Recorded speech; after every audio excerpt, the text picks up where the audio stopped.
Good morning, good day, good evening, wherever you are. Welcome back. Welcome back to Divinity Original Sin and us delving deeper into the secrets of the void. Woo, it's gonna be an exciting stream, hopefully.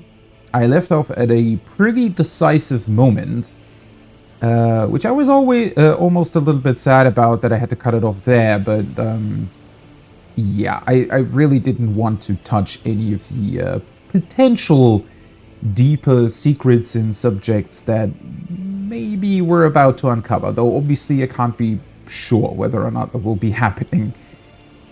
For some context, last we left off, we went deeper into the mine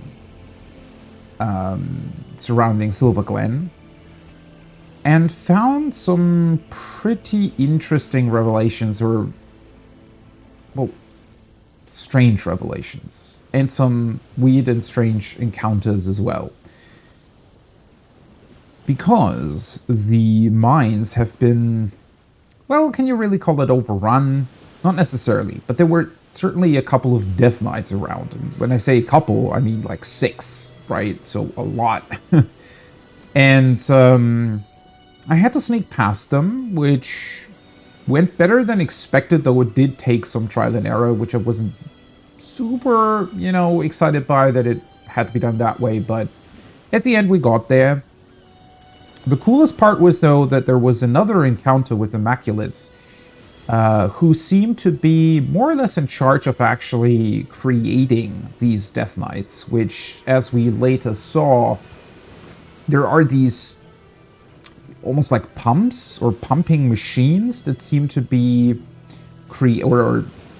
seem to be funneling magical power into the husks of Death Knights. So with some form of Leandra's magic protection, something like that, they are able to handle tenebrium, and those machines apparently then take the important sort of magical energy of tenebrium, pump it into those Death Knights. Same thing for, we found some imps in what looked like giant glass jars, and it seemed like their life energy was also pumped into the Death Knights, which is pretty fucked up when you think about it, but obviously we already knew that they were creating and using bloodstones by essentially killing a lot of people and creatures and all of that. And subsequently, well, apparently they are just trying to create an army of these Death Knights. I'm still not entirely convinced that that's Leandra's entire plan. I still feel like the Bloodstones / Starstones may play some sort of other role. As well as the Death Knights themselves might be a way for her to, I don't know, somehow, I guess, funnel these energies and into a place she actually wants to, or she can then protect, because the Death Knights can protect themselves or something like that. She did say that her plan was to create an army of these Death Knights and then take them to more or less kill everybody and then resurrect everybody in like a peaceful form, make everything the same to have no more strife in the world, blah blah blah, your typical shtick, I guess. But yeah, we'll hopefully gonna find out more about her motivations and plans and what she might be actually up to now that we found her main office, it was even called, I think. The whole mines in general were pretty cool, though it did, and I know that I mentioned that last time a couple of times actually, is I think, and I'm not entirely sure how you would do this, right? Because the problem is, okay, so what I like most about the game is its turn-based combat.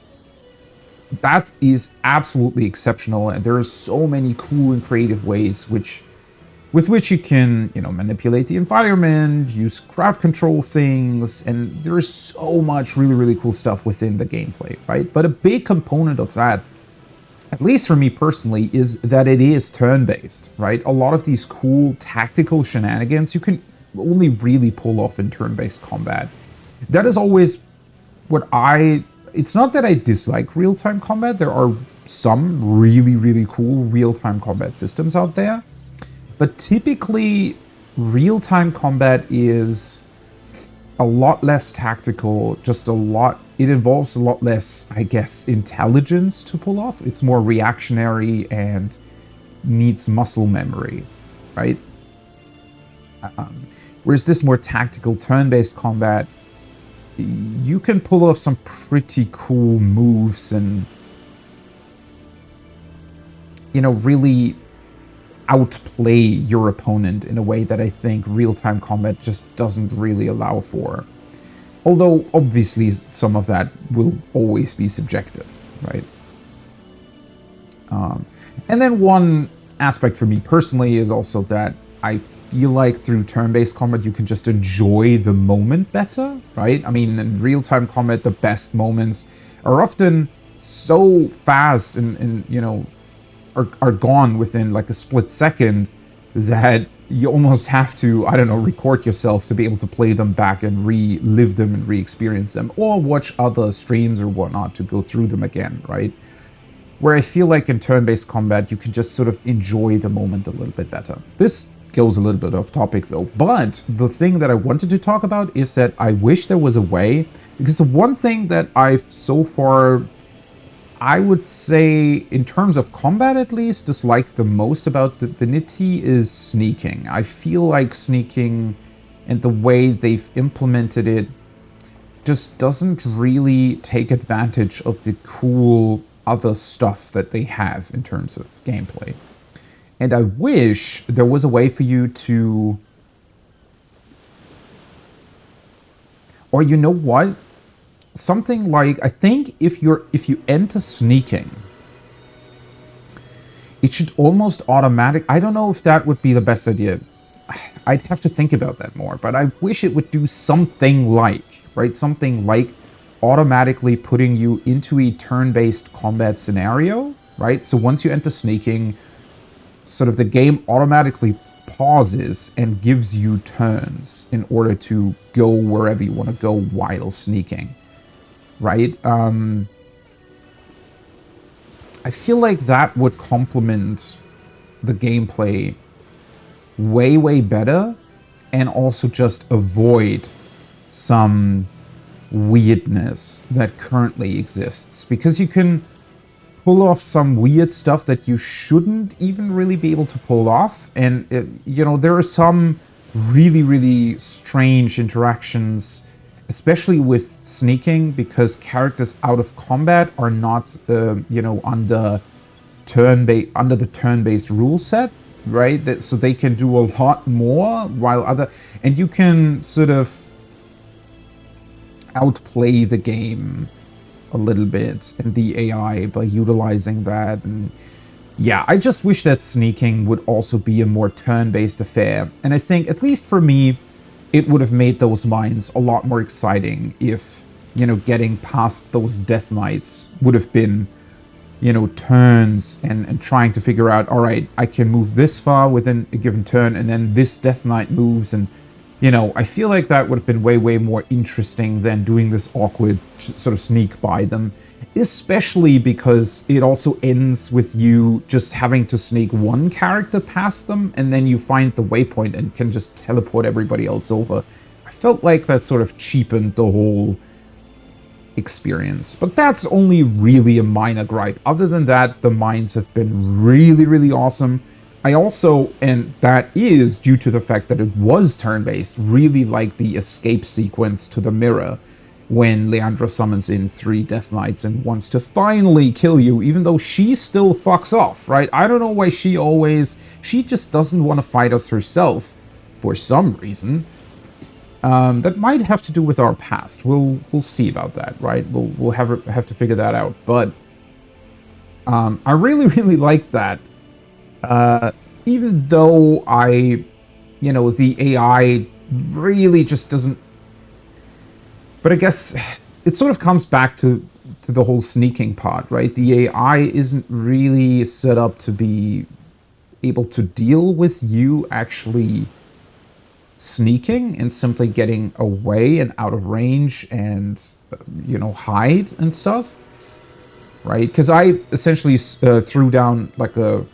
Well, the first turn that I took is I ran around a corner and made everybody sneak, right? And the funny thing is, because all my characters were moving before the 3 Death Knights, I was able to get all the characters into sneaking mode. And if all your characters are sneaking, no matter where you are, no matter what situation is happening, the AI just skips their turns, essentially, right? I mean, they still get a turn, but they just stand there and do nothing. Whereas, obviously, an intelligent human being would be, all right, I saw them disappear around that corner, I'll at least try to go to that corner, right? But the AI doesn't do that. And so it essentially gave me an entire turn head start. Like, obviously, I had to run back out of where I was hiding and then run away, but that was already up the staircase, right? It was way further away from the 3 Death Knights. So they did, I think, one of them hit Medora like twice, but other than that, I was able to get away fairly cleanly, which I didn't necessarily expect. Though, admittedly, the mirror is also not that far away. It's going to be interesting to see whether or not we'll be able to, at some point in the future, actually kill the Death Knights. Because so far, they seem to be completely invulnerable, and at least according to what Leandra said, that seems to be sort of a baked-in effect, right? So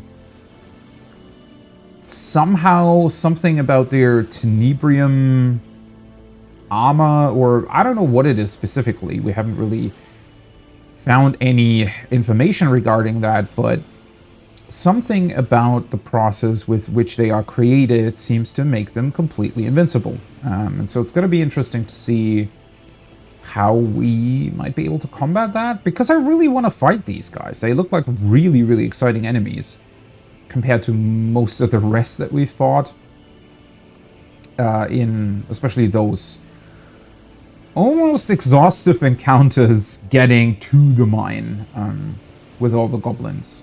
The encounters in the mine were a lot more interesting, especially because you can actually convince the Immaculates that you're friendly and then just stab them in the back, more or less, and just kill them outright. But anyways, let's finally go back in and let's find out whether or not Leandra has actually left behind some secrets in her office, as it seems to be called. What I also still find interesting about the whole deal with the office is that it is in this blue protective bubble. And I don't really understand what happened to this entire place, right? So there is, as you can see, like there's lava in the background, right? This entire place where we are. Is it still playing the main menu background music?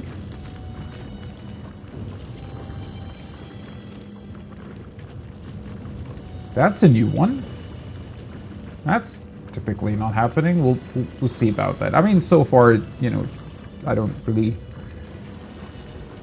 care that it does. Anyways, maybe it'll disappear if we warp or something. But yeah, this entire place, right? These mines. I had a little bit of trouble figuring out what this place was originally. Because we have this giant temple back here, right? And the original purpose of this temple seemed to have been to pray to Astarte, which she is the goddess of source magic. And the interesting bits there were that we found some graves of old sorcerers, right? So people that were able to utilize source magic, and also some books, some tomes that told us information about that. And it seems as if there was a point in time where source magic was actually mainly used for good purposes. I mean, as we have seen in Cyseal, for example, it can be used to heal people, right? And to like heal things that otherwise are not healable. Obviously, at some point, something went wrong.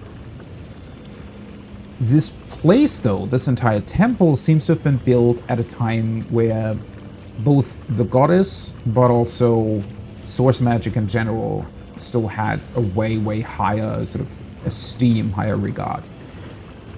I wonder if this temple maybe back then was actually above ground and or more easily accessible, because nowadays, obviously, the mine entrance is over here, right? And I don't think that they built an entire tunnel network and then built their temple, right? This is probably something that happened, you know, over hundreds of years, maybe even some magical, you know, event or something buried the temple underground. Considering how, you know, source magic was regarded after a while and the whole deal with it drifting more and more towards, you know, immoral and really dark, you know, magic, might also been that other branches of magic or something, you know, those sorcerers may have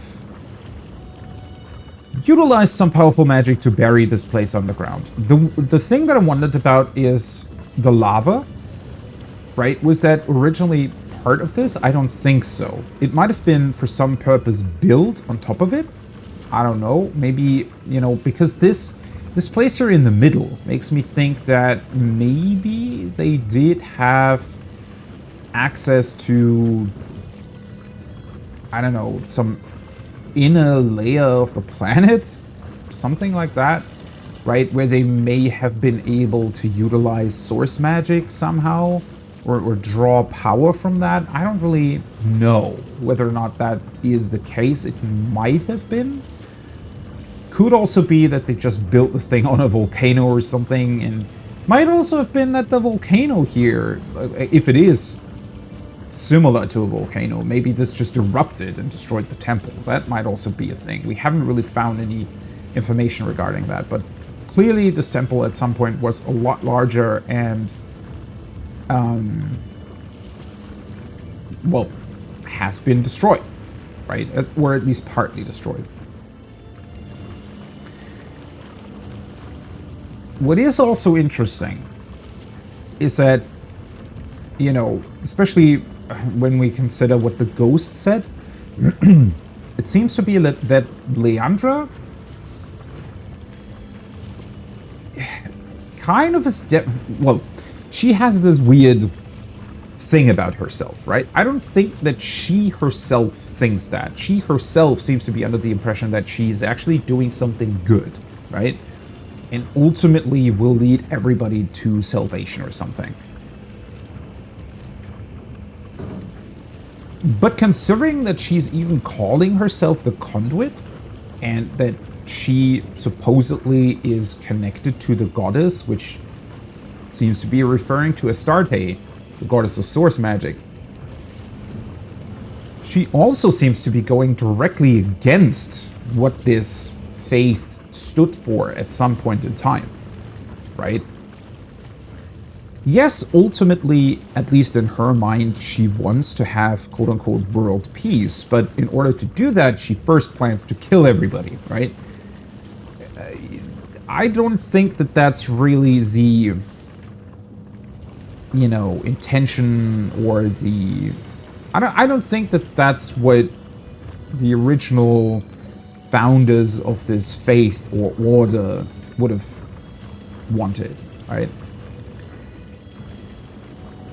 So I find it interesting that she then goes and specifically chooses the Temple of the Goddess as her hideout or main hub for creating Death Knights and therefore fulfilling her own plans. I wonder why she chose this spot specifically. And it might be related to, you know, the surroundings and the fact that this is some sort of volcano. Again, it might be that there is some inherent source magic in this place that she's able to utilize. And then obviously we do have the Tenebrium next to the mine, or in the mine. I wonder how that is connected to the whole source magic bit. Maybe they did build a source temple just next to Tenebrium? I mean, it certainly could have been that this mountain or whatever we're in just had the best potential for a source magic temple because of the Tenebrium nearby. Might have been. Maybe it had, or I think it does have, or did have, an actual entrance and exit somewhere else, and then way later, at a way later point in time, people then created another mine entrance to actually mine the Tenebrium, right? So, might not specifically be related. But it is quite interesting and also difficult to figure out when these places might have been built or created or when they were expanded. I don't know. And yeah, it's really interesting to me that Leandra chose this place specifically. And then it's also interesting that she hid her office under this magical globe thing. Might just be that she wants to protect against the odd fireball that shoots out from the lava, but it almost feels like she is anticipating to have this place be a lot more destroyed than it currently is. I don't know.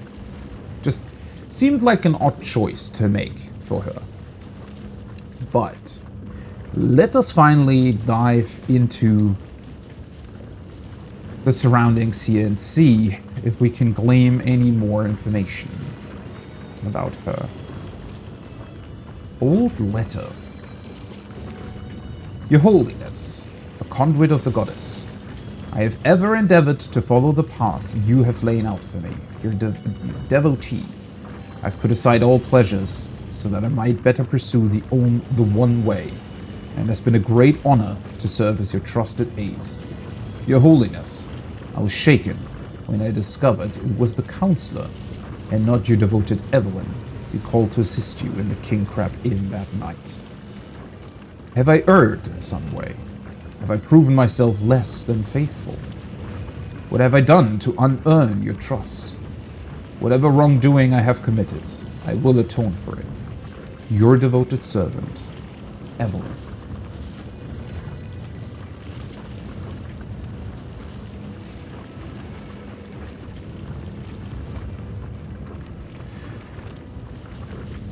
I don't think that Evelyn realized that Leandra just doesn't give a fuck about her. Let's pick that up, though. A vial. Yeah, sure, let's pick that up, too. Lab junk. And we have another letter. Great. Leandra. Hosting your little pet has been a pure pleasure. What Evelyn lacks in subtlety, she certainly makes up for in utter disdain for her current position. Yes, I assure you, you've made her a very happy woman indeed. Her peeking over my shoulder has hardly helped my already fervent endeavors to raise Brachus Rex. My eagerness to find the Source King lightly outweighs even your own. When next I write, I will have found him. Signed, Dr. Theleron Hashnater. That's pretty cool, that they are calling back to our adventures in Cyseal with these letters. I don't think I've read this volume. That's volume 16. Why are there so many of them? Making our own clothes couldn't be easier, and who knows your fit and style better than you. Just take some scraps of cloth or leather and get to work with a needle and a thread. If you're in the magic type, you've probably already heard how wizards enchant their needles with magic dust, but I say that stuff's for fops and prisses. Oh, cool. That is certainly a recipe that I did not know about up until this point. Wait, so I can actually... Do I still have a needle? Let's see, needle. Wait, do I even have magic dust? I have stardust. Yeah, that doesn't work. Somehow, I think... they probably mean pixie dust, but for some reason I haven't been able to find that. And it seems to be pretty important for magical crafting in general.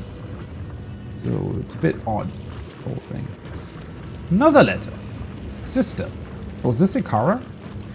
It has been entirely too long, in strange whisperings from within the Goblin Highlands and the tribes of the East bode ill. I beseech you, please come home. Life has taken on a dreadful pallor in your absence. Where is my bright and bristling sister, dashing here and there, gobbling up information like a spring caterpillar before its metamorphosis? I have done wrong by you, this I know, but it is time for us to put these past wrongs behind us. Accept my apology, dear Leandra, and let us move forward. I've heard disturbing news about a dangerous cult, led by some or other madman called the Conduit. The forest creatures whisper dark tales of sores and sacrifice. Come home, sister. We are to face this potential threat. We'll need one another. You feel so distant. Your soul so far from my own. I want to make amends. Love. I. Which means Ikara. It's a pretty sad relationship between the two. I wonder if she, with this letter, inadvertently made Leandra more sure of her plans. Because, well, first she kind of compliments her a lot, right? And she says that she misses her. I find it really interesting that Ikara, well, she probably still held her sister in very high esteem, right? And so she probably just couldn't really fathom that her sister would have been behind these, behind this cult and behind their evil plans. Even though she probably should have known that Leandra would have been the only one that would have been capable enough to utilize source magic for something like this. I don't know. Deep down, I think somewhere she probably knew or at least suspected that maybe Leandra could have also been connected to all of this, but I think, you know, she probably wouldn't have believed that, or she would have maybe convinced herself that no, it couldn't possibly be her sister that's behind all of this. And I wonder if with this letter, because yeah, she kind of compliments her sister, but then she says, all right, there is led by some or other madman called the Conduit, right? Unknowingly, she almost insults her sister here. I wonder if that maybe made Leandra more convinced that whatever she was doing was the right choice, right? And that she shouldn't listen to her sister. Which is definitely sad to see that, you know,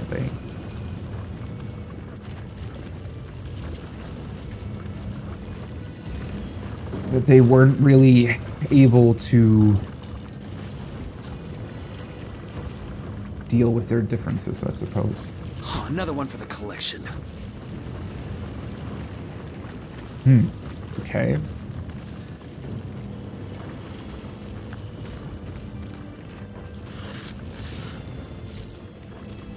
Scale straps.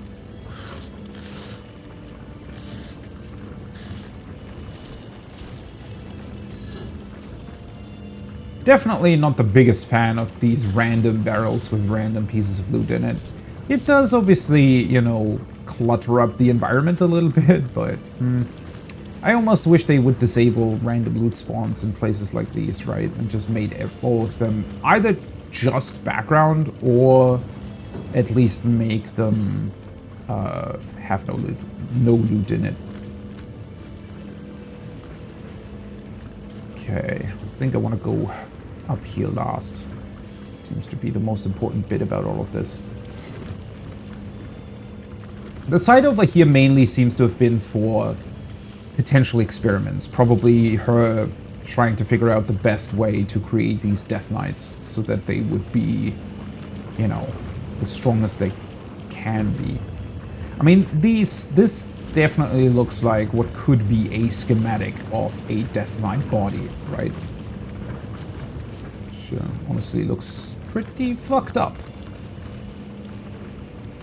Was there another thing that I wanted to check? Well, not really, I don't think.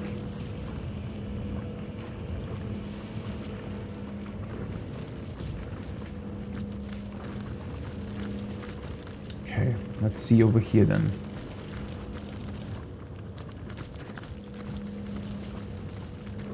A chest.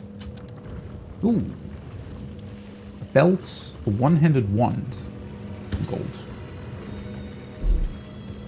Let's look at the actual loot later. What is a bear doing here?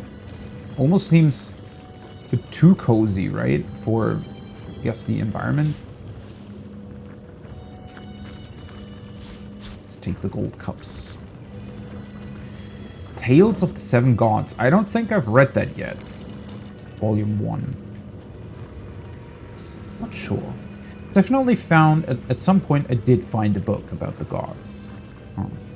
The seven gods were still young when they decided that each of them should have their own race to guide through the eternal flow of time.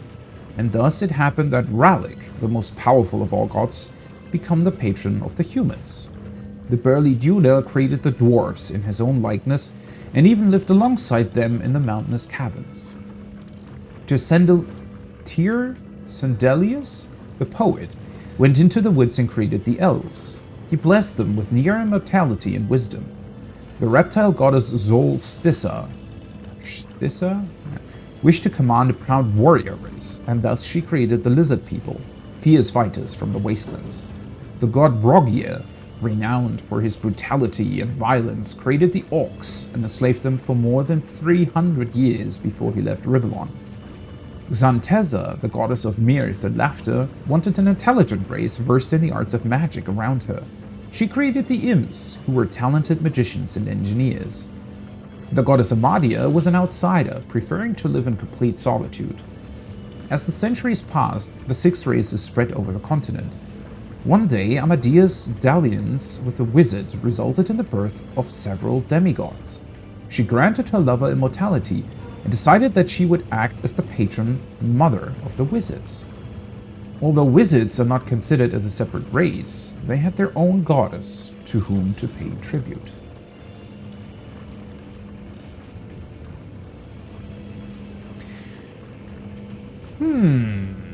How exactly is that relevant? What I always find interesting, I mean, obviously that's not really a subject for Divinity Original Sin specifically. It's just something that is strange in most fantasy games is that you have races, yet you never, like, half races are very, very rarely a thing. Even though obviously in the real world they would be, right? If you have, I mean, you know, humans all breed with each other, right? We all, like, there's tons and tons of super unique combinations of, you know, different, I guess, DNA all over the place, right? So naturally, in a fantasy world, since all of these races are intelligent, there would definitely be some, you know, intercourse between them. And I think, you know, tabletop D&D, for example, does allow for that, right? Didn't they even add better tools to deal with that in the new like 1D&D or whatever it's called. Because obviously, as I said, that would be a thing. Now, it's completely fair that video games typically omit that because, well, it would be difficult to account for all potential combinations and everything in between. Maybe at some point we'll get, you know, we'll get there on the technical side where maybe the game can sort of automatically generate like in between points between races, but for now, I think because you have to do animations, you have to do rigging, gear needs to be, you know, gear needs to fit all the different models in game, and so obviously creating more races and creating more sort of different forms of interactable NPCs and whatnot costs a lot of resources. So most video games specifically just choose a certain number of races or a number of, I guess, forms of creatures that then are able to be played by the player, right? Okay, the thing why I'm referencing that is because here, clearly the wizards have mingled with the other races, right? As the book specifically states, they're not a separate race, but each of the other races has wizards within them, I suppose.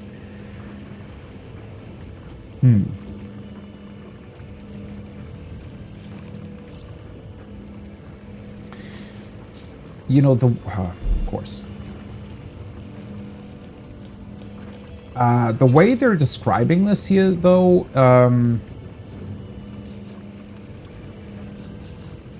I find specifically interesting because, yeah, it seems to be that wizards might pose, well, not necessarily a threat, but if they're almost considered demigods, then not only are they way more powerful than the other races, but yeah, they inherently can, I guess, significantly alter the balance of things, like everything in general, right? And so, well, that can very clearly create some pretty hefty problems along the way, I'd assume.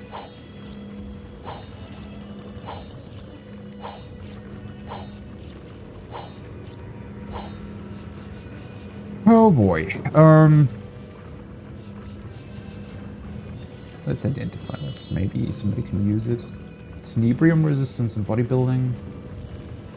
I don't think I need that. I think the, oh wait, did I never equip Medora with that? I guess not, because I died, right? And then I probably forgot about it. Lockpicking, crafting. Yeah, she wanted to have this one. Two-handed bodybuilding. Huh. Good that I thought that I saw that. Was there something else that didn't I? What was the other one? The other one was a ring, right? Fairly powerful. That's still here. Might have been this one.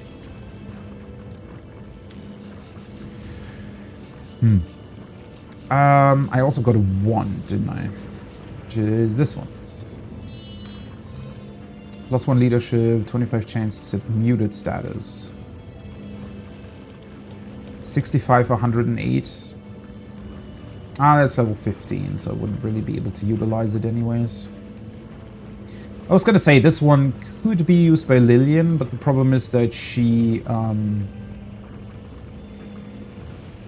currently has a chance to petrify. Even though it's only 10%, I feel like that's way better than muted. Because muted obviously only would apply to enemies that can cast, which usually actually aren't that many. Let's send these to my homestead.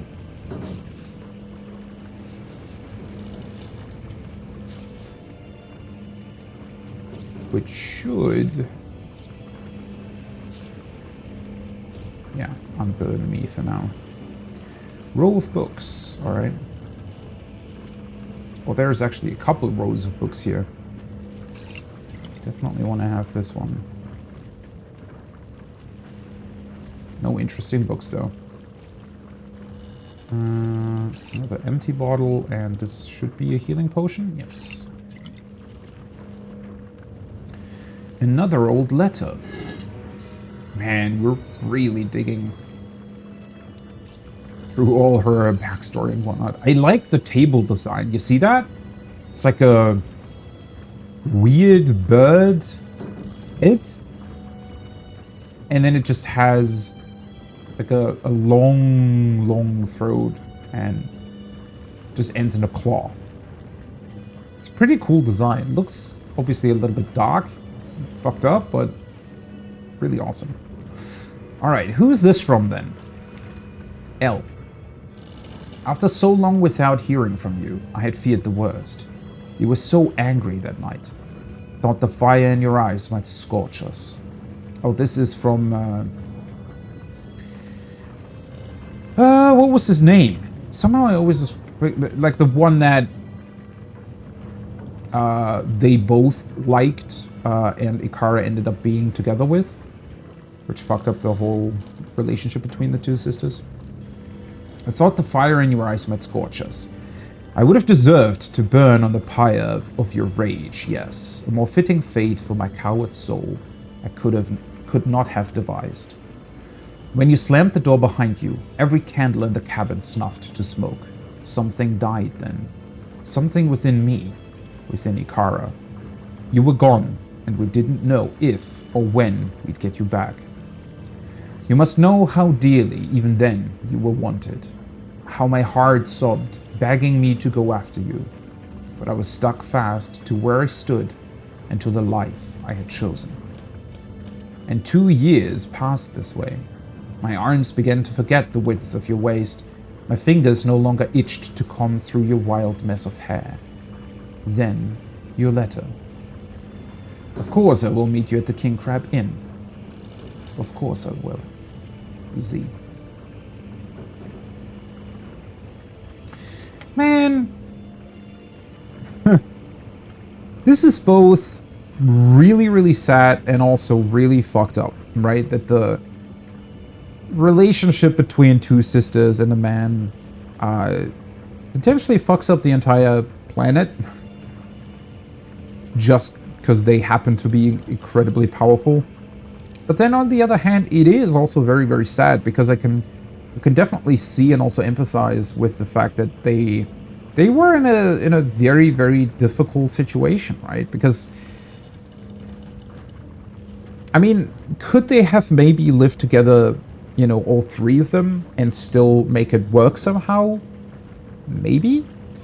But I don't know, with how I think both Leandra and Ikara are very powerful individuals on multiple levels, right? So not only their pure power and the fact that they're able to utilize source magic, but also just in general, I think their whole character, their whole personality certainly is something that, you know, maybe is not necessarily fated to clash, but certainly would be, I guess, difficult to...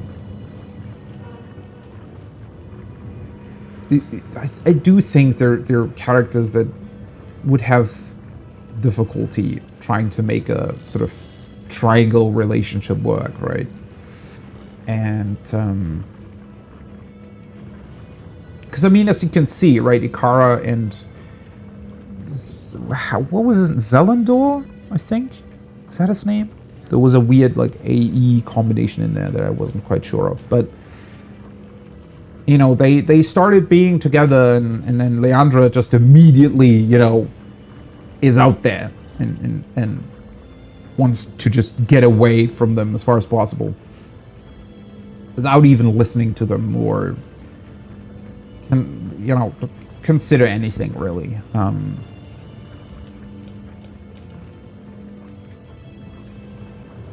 But I mean, it's so sad because it's so...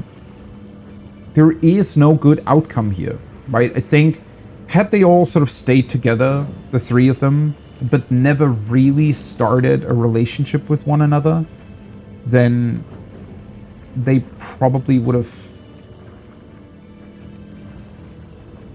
They probably never would have felt fulfilled, right? They always would have wondered, well, what could be, or how much more, well, yeah, fulfilling life would be if they would actually start a relationship. But then doing that obviously created almost an actual rift between the, like a physical one, I mean, between the two sisters, right? I do still wonder how Leandra then came up with all of what she did here, though.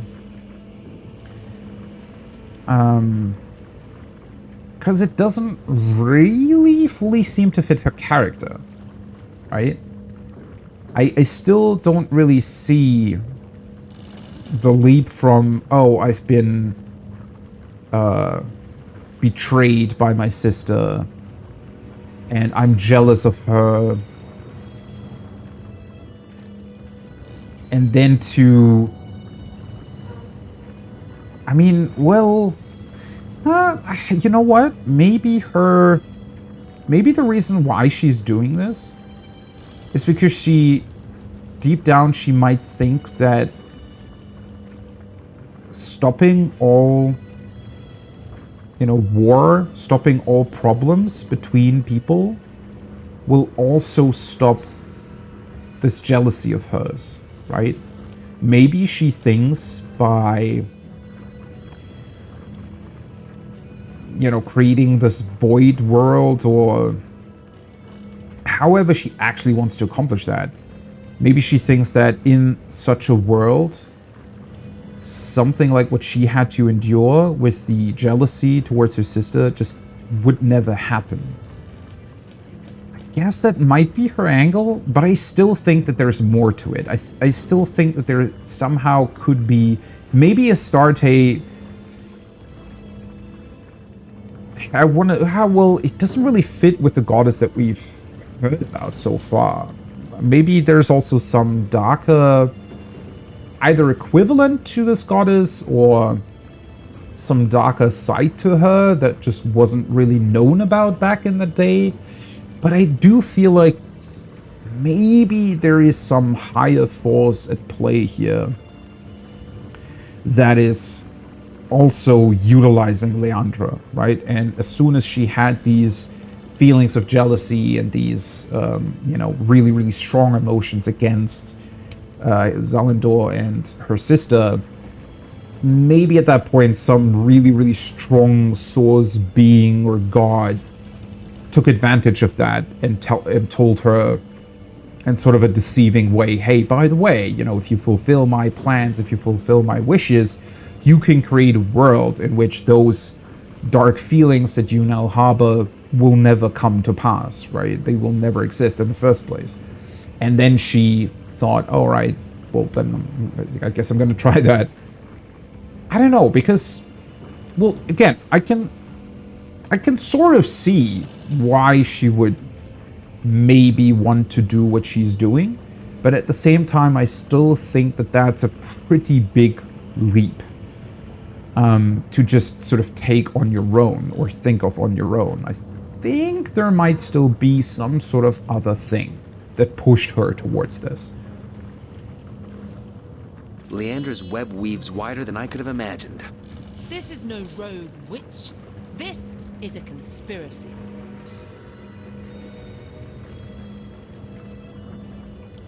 Wouldn't have really used the word conspiracy, but alright.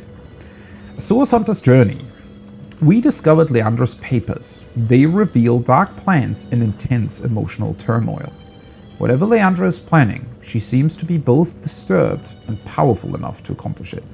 Yeah, see, this is kind of what I was trying to word here, right? Is that I don't think that she and her emotional turmoil would be both determined enough and also sort of clear enough in her thoughts to really fully believe in this world that she wants to create.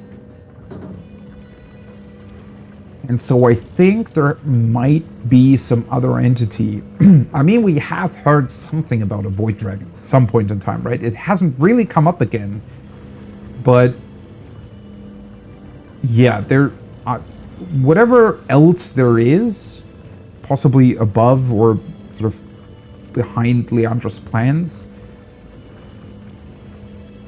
might be taking advantage of her inner turmoil and the fact that she herself might not know, sort of the perfect solution. And maybe she, in her confusion, was presented with a path and convinced that that path is the one she has to take in order to make these complicated issues of her go away. And she possibly, took that opportunity because she herself she wanted to get rid of these whole issues, right? She wanted only one thing, because she does seem very fanatic about this, right? She does seem like somebody who desperately wants this without really thinking about whether or not it's actually the right thing to do, right? She's been convinced that it is the right thing to do, but that conviction isn't really built on her own inner logic, but rather, I think at least, I don't know whether or not I'm correct in this, but I think it's been sort of pushed on her rather than herself coming up with this, right? All right, let's see what else we can find. I like these swaying book towers. Oh, another water wand. It's also 15. What? Oh, I hate the inventory limit. Why? It's so pointless.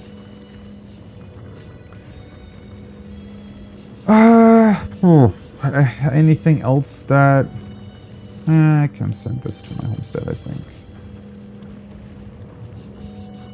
The problem is if I send too many things over to Lillian, and it'll immediately result in her being, overburdened, as you can see. Shit.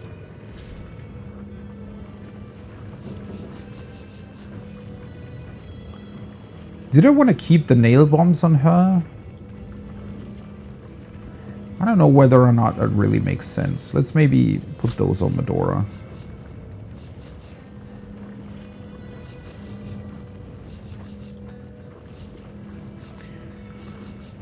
I still have way too many things that I should be able to craft with, yet I'm not really able to.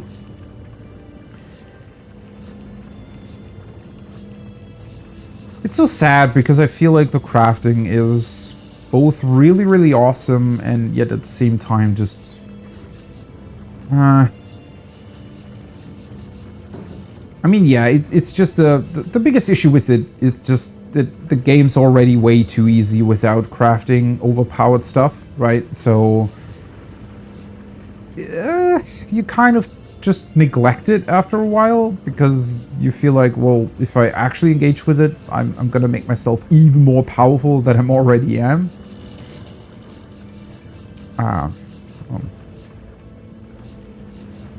Wait, didn't I get empty potion bottles though? I guess I didn't actually send them over to her. Where are they? Oh, there they are. Empty potion bottle. Sends those over to her. It's only 2, but... yeah, well.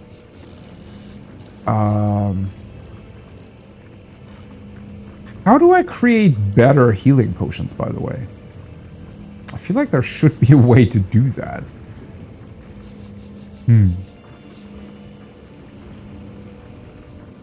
Also, the water resistant, I'm pretty sure that I was able to do something else with those, right? Can you not create a... Oh, I need arrowheads for that. Okay, I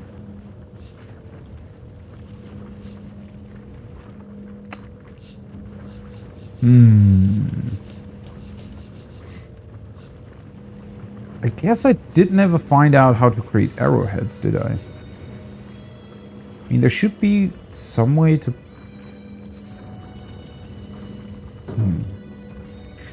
Ah, well, whatever. Control wand blueprint. Wait.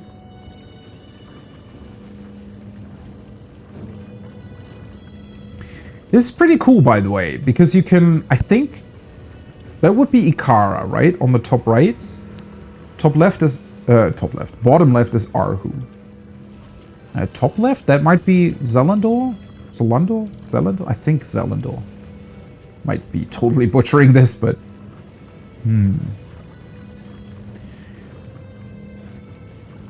So what does this mean then? I guess she kept track of where these people were. Probably for multiple reasons, right? I mean, first of all, she most definitely would have wanted them to not interfere with her plans, which is pretty clear when you think about that when she actually eventually discovered where Ikara was, she encased her in eternal ice.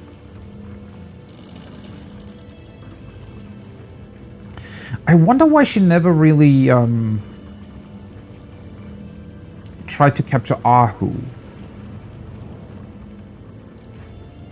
Maybe she knew that he would eventually come out of hiding and try to free Ikara or something, and that's when she wanted to capture him. Or maybe she determined that Arhu wasn't as much of a problem as long as she can... Because well, that's been definitely something that I've not only mentioned multiple times, but that seems to have been pretty clear, is that Leandra, you know, very, very strongly follows her plans. And so sometimes I feel like she doesn't even really care that there might be people who can thwart those plans. If she can just do them quickly enough, it doesn't matter, right? What happens if I use this? Scepter of Command. What do you think it's for? From the look of these blueprints, it's got something to do with death knights. Perhaps there's a way to handle them yet. Ah. I guess that might refer to the paper all the way on the top, because that looks like it could be some sort of blueprint for a wand. Ooh, you think we might be able to craft that ourselves at some point? And then also have a way to control the Death Knights? That would be quite fun, honestly. Huh. I wonder, though. I mean, I guess Leandra has to have some sort of way to control them. Yeah. Just seems to be a fairly frail operation, then, if all it takes is some sort of special wand. I mean, it could very well be a wand that is only really be able... Like, the weird shambling oak wand that we found in Hyberheim basically rots you as soon as you touch it, right? It might be that this works fairly similarly to that, so maybe she knows that, well, she would be the only one strong enough and capable to actually control it. Everybody else would just more or less die instantly if they even touch it, so... Yeah, but it still seems to be a somewhat... Well, how shall I put it? Pretty big weakness of these Death Knights, right? Because if somebody comes along, which will probably be us, that is also capable of handling this control wand without dying, or without feeling the negative effects of Tenebrium, then, well, you are in a bit of a pickle, aren't you? Parchment. Oh, it's just an empty sheet of paper, I guess. Okay. Couple more cups. Sheet of paper. Oh. Thought this might be the actual... Well, that would have been pretty dumb, right? If Leandra just left behind the recipe for her Death Knight control wand. I'm already quite confused what the fuck she's even doing with us, because, well, I don't know, something about this just feels off. That she just refuses to kill us. I really don't know what to make of that.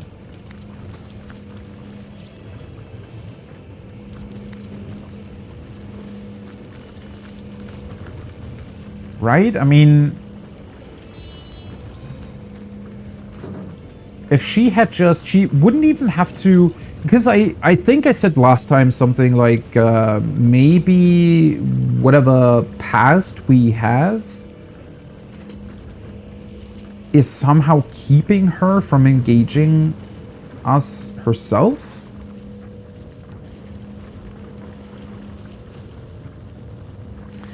But I still find it weird. I mean, at this point, she has to realize that we are an actual threat to her plans, right? I don't think that she wouldn't see that.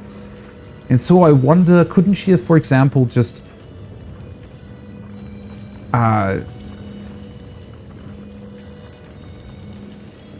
somehow kept us from utilizing the mirror network?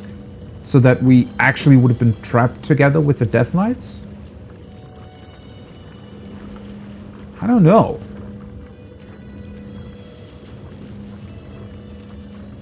And then, something in me wonders if maybe that's her way of trying to confirm whether or not what she's doing is actually the right thing to do.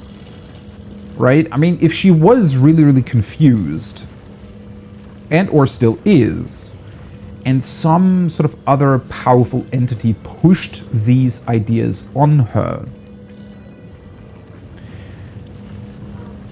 And also considering that, like Ikara, she probably at least knows or suspects something about our past, right? And what we were, you know, a couple hundred years ago.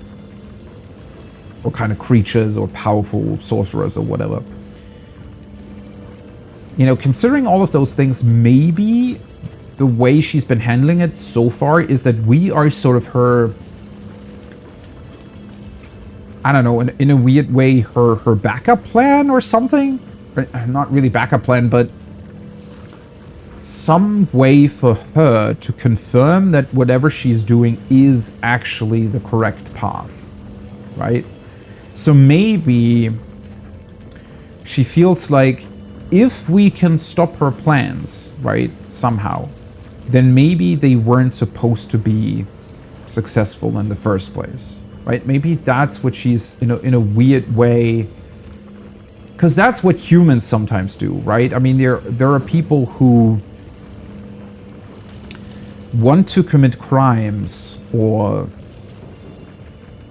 commit crimes, but then also leave behind evidence of themselves doing that, or they inform other people beforehand, right? Now, sometimes obviously that's also done for attention, but sometimes it's done for because they're not entirely sure whether or not they want to go through with it, and so they'll tell somebody about it, and sort of in the back of their mind, they hope that they will be stopped because they might suspect that whatever they're doing isn't actually the right thing to do. I kind of wonder whether or not Leandra is following that same sort of idea, in that she might feel that if she keeps us alive, or, well, if we are capable to overcome whatever obstacles she presents us with, that maybe she doesn't deserve to have her ideas and plans fulfilled. I don't know. Maybe I'm overthinking it at that point. I might definitely be overthinking it at that point, but it would be, I think it would be interesting if they were trying to take that sort of angle. All right, let's see. This definitely seems to be her, you know, main, I don't know, office type of deal. Summon armored undead decapitator. I don't think I have that yet.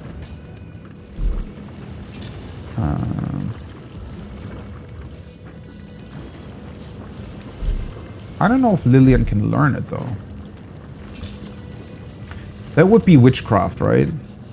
But I think she might have... Yeah. Could not learn. Your witchcraft level only allows you to learn to 3 adept. So I have to level up her witchcraft. Okay.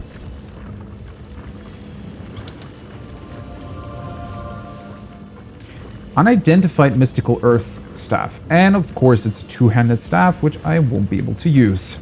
Maybe I'm able to use this one though. Not really that great in terms of loot, I have to admit. Probably a really good wand otherwise though. +1 willpower. And tenebrium resistance as well. Huh. Well that I might definitely be able to utilize. This one I need to sell. Fuck. Ah. Now I have 2 over-encumbered characters. Great.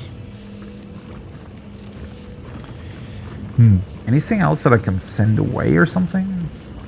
I didn't realize that Drexus's head was still in my inventory. Thick streaks of blood keep dripping from Drexus's severed head.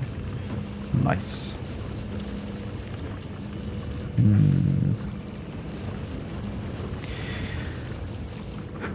I don't know. A lot of these remaining documents that I have here are sort of main quest or in general quest related. Obviously I could send them to my homestead. I could still access them at any given time. I don't think I need to keep them in my inventory, but yeah,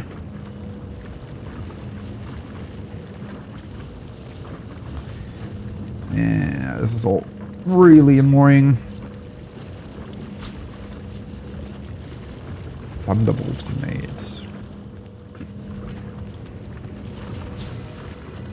Well, most of the grenades and stuff, Medora just can do way more with.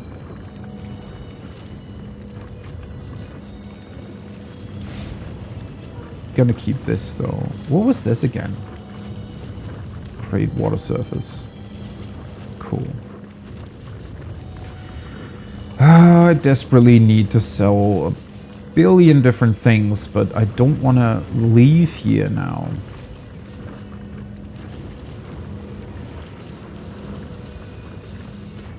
Problem is I'm still carrying this as well, which currently weighs way too much. But obviously I can't put the tenebrium stuff anywhere else. I've never opened this. Is this 3? Okay. Let's maybe send this to Berdotta for the time being. Sure. Never utilized it anyways.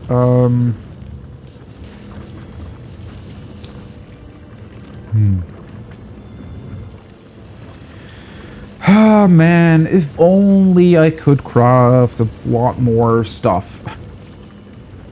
So many things that just take up way too much inventory space.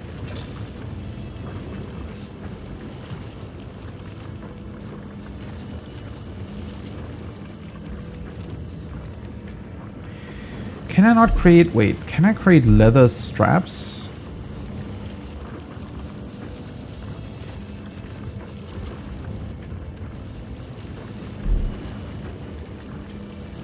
How would I do that, though?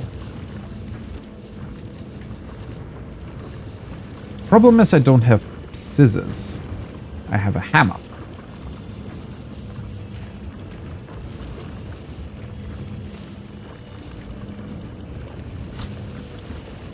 Can I combine this with a fuse or something?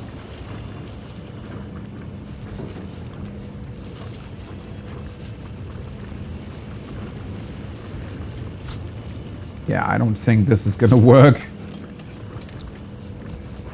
Nope. Wait. Let me just double check. Do I have... I have the axe. I don't... Have I ever encountered scissors? I'm not entirely sure. I wonder if you can maybe cut the leather scraps by doing this. Nope.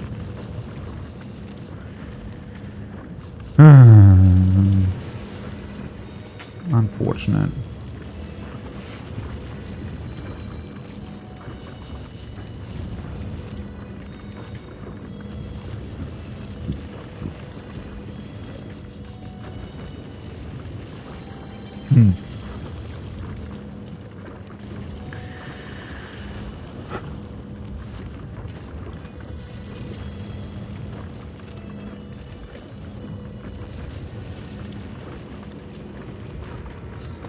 I don't know, there's just way too much stuff that I not only don't know what to do with, but just actively, you know, I don't know.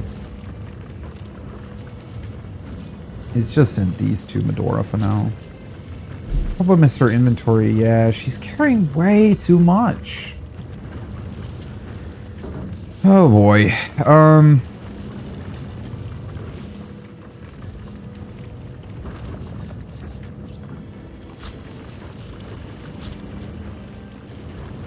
Doesn't do much though.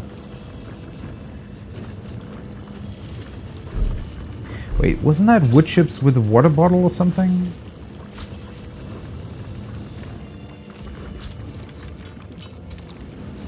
Why does that not work? Shouldn't that also create paper? I think you need like a bucket of water or something, right? Definitely something with water to create paper. For some reason the bottle doesn't count though.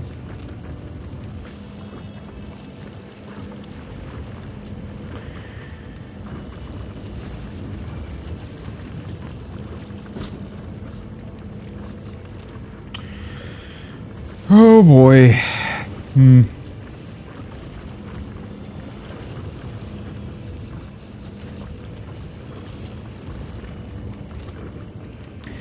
I guess I could send the lockpicks over to Berdotta because she's the one that now has the scoundrel skills.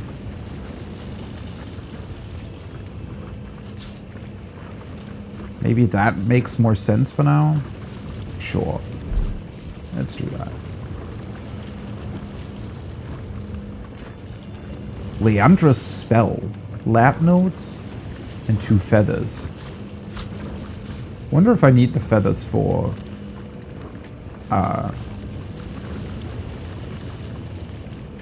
whatever spell she cooked up here. Let's read her lab notes first. This diary contains several fragmented notes, seemingly scribbled in distraction. Tenebrium stores located within Locula mines, sufficient for all operations. Miners contained, devoted to conduit, should expedite the mining process. Imp has proven useful in the development of prototype, but the result was far more dangerous and difficult to control than anticipated. Consider implementing failsafe. Power without loyalty is useless. See, this was what I was referencing earlier, though. So she realized that she would have to include a failsafe in these Death Knights, because otherwise she might lose control of them at some point. But obviously that also creates sort of a backdoor for us, in that we might be able to turn them off if we utilize this failsafe. It's... I mean, I guess... yeah, she doesn't really have any other choice. I mean, she's going about this in a fairly smart manner, right? She's definitely not just power hungry or something. And so she does consider that, yeah, obviously she needs to always be in control of these Death Knights.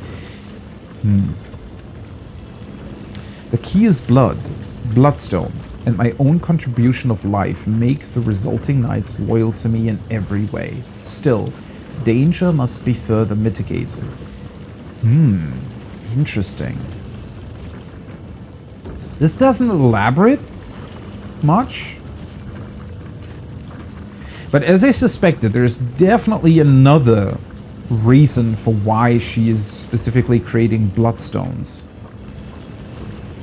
Because it connects her to the things that she's creating.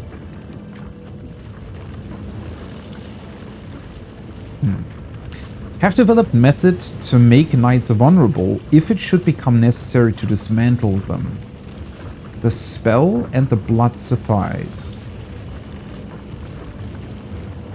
We have the spell here.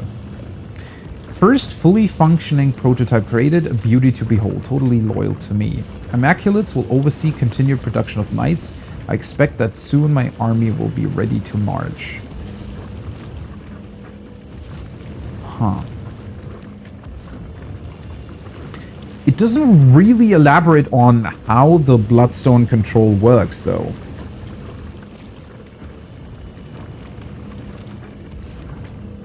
I mean, there's still the spell note here, obviously, but I wonder if we'll have to somehow get her blood in order to be able to control the knights. Though, okay, so if she has to... It sounds as if she has to imbue the knights with her own blood as well. Now, obviously she doesn't necessarily need to physically offer up her blood. It might be that she can, by utilizing source magic, you know, create blood stones with her own power in it, and then the blood stones that she created transfer their power and therefore the control over the knights over into the knights themselves. But doesn't that mean that there has to be a bloodstone around here somewhere that possibly contains her power? Because how would they've otherwise been able to continue developing the knights without having access, or without being able to actually make them controllable by her? That seems to be fairly dangerous, though, from her perspective, to leave behind potentially the control over these knights.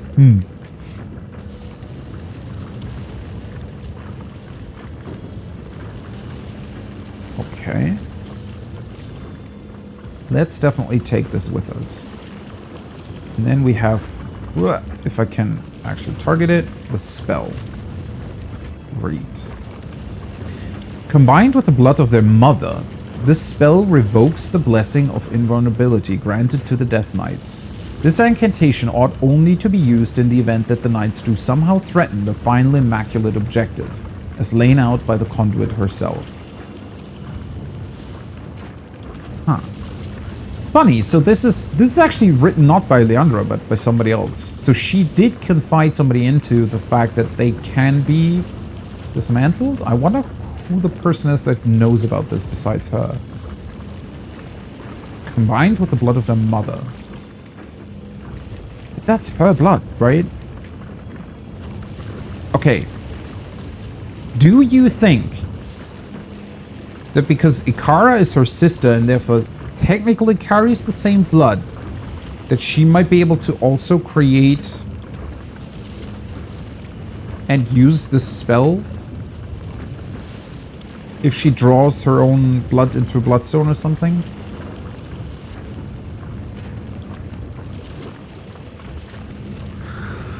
At the same time, that feels like a huge oversight, though. It makes me even more suspicious. So, if that's the case, if this contingency plan that she has here in case the Death Knights turn against her or whatever, don't do what they are supposed to do, if the way to turn them off, or at least not, like, revoke their invulnerability, then, and that can be done with her blood, wouldn't she also realize that maybe her sister's blood would be able to be utilized the same way? I'm just confused as to why she wouldn't necessarily decide to guard her sister better.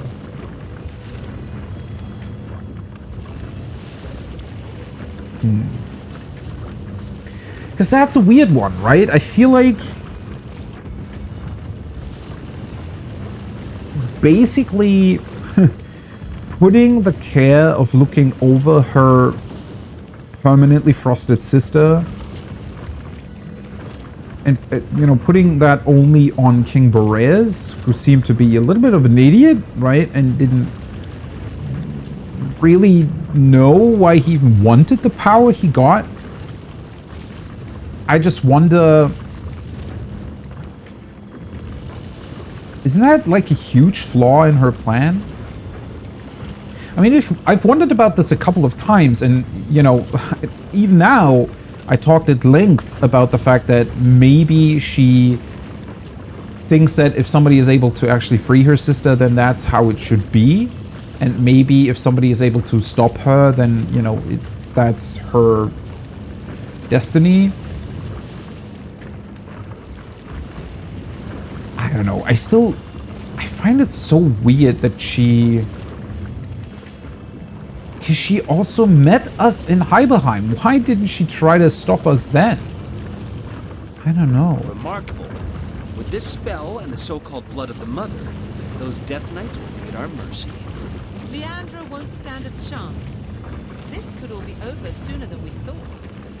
Yeah, I wouldn't be too sure about that. Seven grant abundance. I mean, we do still need the blood of the mother, right? We found the spell that can make Death Knights vulnerable. We need to find Leandra's blood to activate it. And yeah, I mean, it has to be here somewhere, right? Because the Death Knight factory, if you will, is over here. So a bloodstone imbued with Leandra's blood needs to be here as well, otherwise they wouldn't be able to create more Death Knights.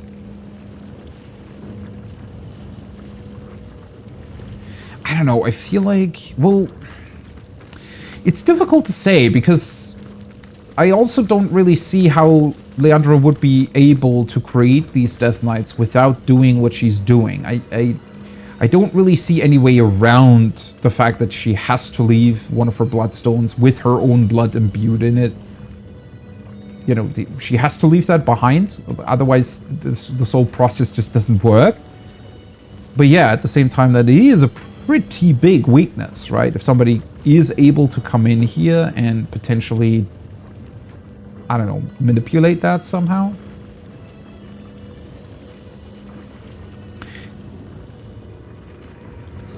Especially if you consider that most of what she's doing, she's more or less doing on her own. Sure, she has all the Immaculates around her that are following some weird faith that she created around whatever she's trying to do, but none of those people are actually her, you know, really trusted friends or anything like that. They're all just people who she recruited because she needed them, and they somehow fell under her, you know, weird faith ideas. Which in and of itself, I mean, in a funny way, right? That is, I guess, one of the biggest flaws of, you know, dictators and just in general, you know, systems like what the Catholic, like the fucked up stuff that the Catholic Church did back in the day, still does in some places.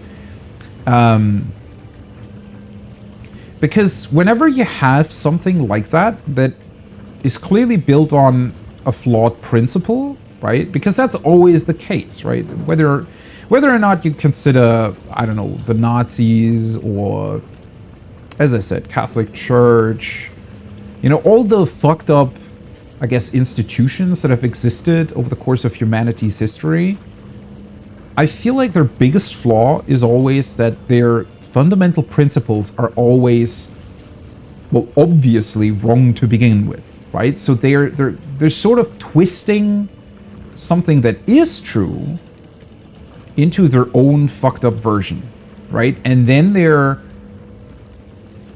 manipulating a lot of people into joining them. But the biggest flaw of that is, right, you're never getting the truly intelligent people. right? Because those will never actually join you because they're too smart. And they'll realize the whole idea behind it and why it exists. And, you know, now you might be saying, well, you know, there are also a lot of smart people who take advantage of that. And yes, they are, but I wouldn't actually consider them to be truly smart. They're greedy. And greed inherently, in my sort of worldview at least, is opposed to intelligence, right? So when I say somebody is intelligent, that automatically means that they're not greedy, right? Because a person that I consider to be truly intelligent, right? Not just able to solve ridiculously complicated math puzzles or something, but truly intelligent. A person that is really and truly intelligent. And only, I think, very few of those people actually exist. But, I mean, there are people that, you know, there's obviously a range there, right? Humans are still very unique. So there's always going to be a range, but the truly intelligent people will never be greedy. Because greed means that you're hurting somebody else or that you're making somebody else's life worse. While a truly intelligent person will realize that your own life will be better if everybody else's life is better, right?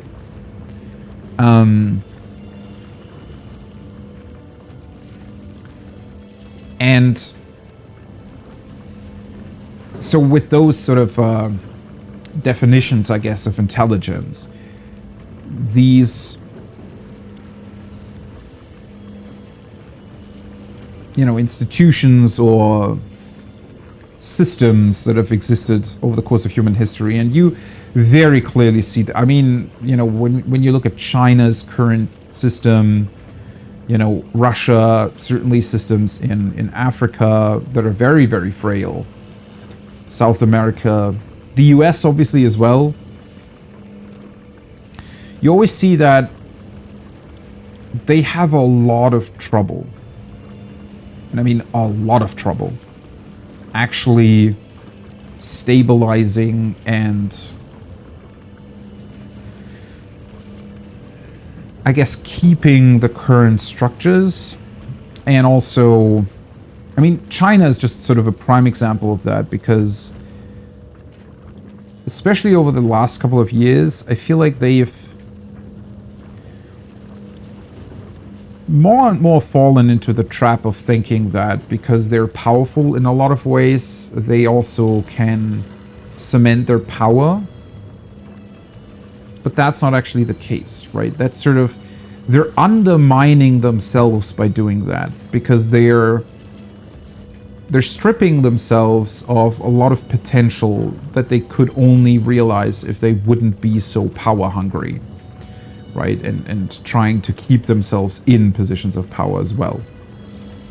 And by silencing all of their, you know, all of the people that might criticize them, they also rob themselves of any opportunity to grow and to learn and to see where their own faults and weaknesses lie, right? And therefore, they're making themselves vulnerable because they don't have anybody to tell them their weakness, right? Sort of a funny, fucked up way. And the one thing that, you know, is always great to think back to, no matter how fucked up the world will get, no matter what kind of crazy, dumb dictators or political systems, leaders, whatever we have, whenever there is one that, you know, wants to do quote-unquote evil or is immoral or whatever, that means automatically, sort of just by logic, means that they're not the most intelligent person, and at some point will not realize their own weaknesses because they're much too greedy or way too power hungry or whatever else to realize that, right? Only truly intelligent people will really know and also acknowledge all of their weaknesses and therefore be able to actually deal with them. And those really intelligent people will also never search for those positions of power because they know what kind of problems come with those, right? Which obviously is a little bit of a shame for everybody else, because, well, you know, if we were to be able to, let's say if we truly had some really intelligent person as our leader, well, I don't know. There are other problems associated with that, but I don't know. It's the one thing that you can at least, you know, sort of come back to whenever you feel like, you know, the world's too unfair and you're feeling down because of what's happening outside. Then I think it's nice to know that ultimately those people responsible are very weak and they will die and they will be stripped of their power, right?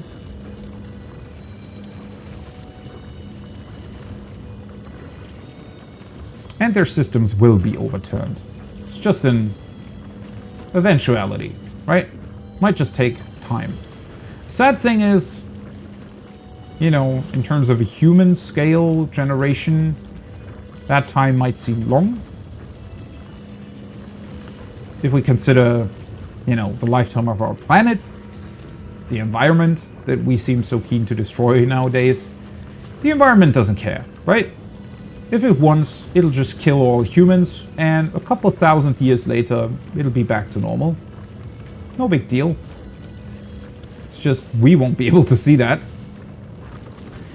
Anyways, let's return to Divinity. It's I don't know. I always love when games are presenting these sorts of topics that you can then just, you know, think a lot more in depth about.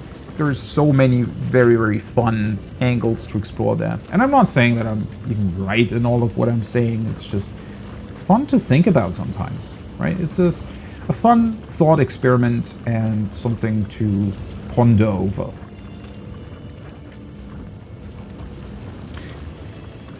Well, another thing to ponder over, though, is where the hell I want to go now. One of the mirrors allowed me to get into the entrance hall. I'm now wondering, I don't necessarily think this is the entrance hall. It might be that this is the one, right? Because this might be the actual original entrance to this temple. Because this seems to be sort of a back door, right? That's leading into the mine. Well, yeah, I think that, first of all, let's save. I think that we should try to get out of here and might be able to utilize the mirrors to do that. See Lillian, she took a little bit too much damage there.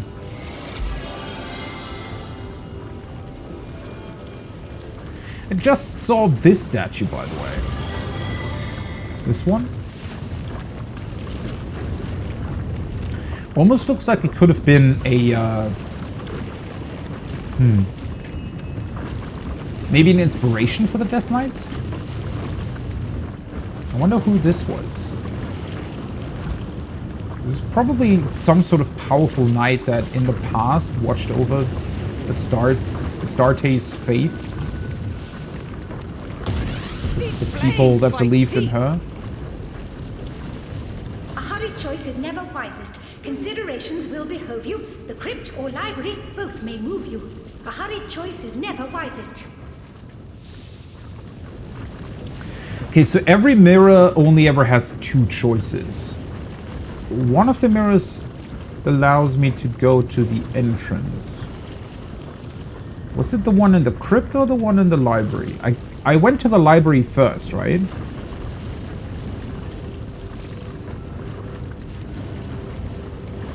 Might have been the library? Let's see. Away, away, we fly away.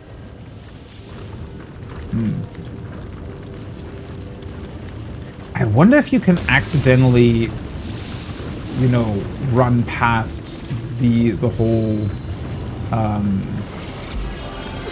office business here. I wonder if that's a thing that can accidentally happen.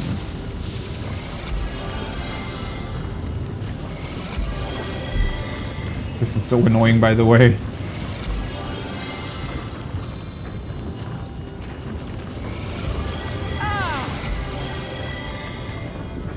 It's gonna hit me a bunch more times. Just want to go to the mirror. Back on my feet again. Okay, were you the one? Traveler, my heart does leap. To the crypt, I'm glad to bring you, or the high priest away. Okay, so then it wasn't the crypt.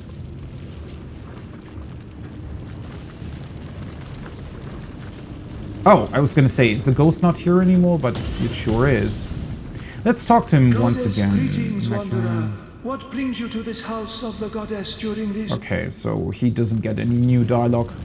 I thought that maybe we might be able to talk to him about what we found in Leandra's office, but... You want to fly? You want to okay, win? yeah, this one potentially takes me to the entrance hall. Before I go there, let's heal up, because I don't know whether or not we'll encounter As good as a new anything penny. again.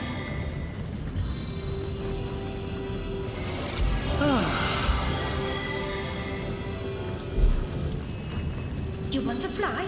Away, away! Ah, okay, yeah, so this is the entrance hall. Cool. So there's actually no way to go back here. At least for now. Well, there is obviously if I go back through the mines, but yeah. Okay, so this seems to be an intact statue of Astarte.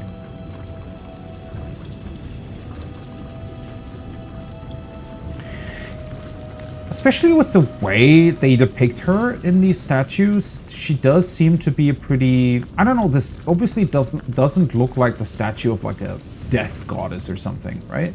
This looks like the statue of a god of life and joy, which I think she was at some point.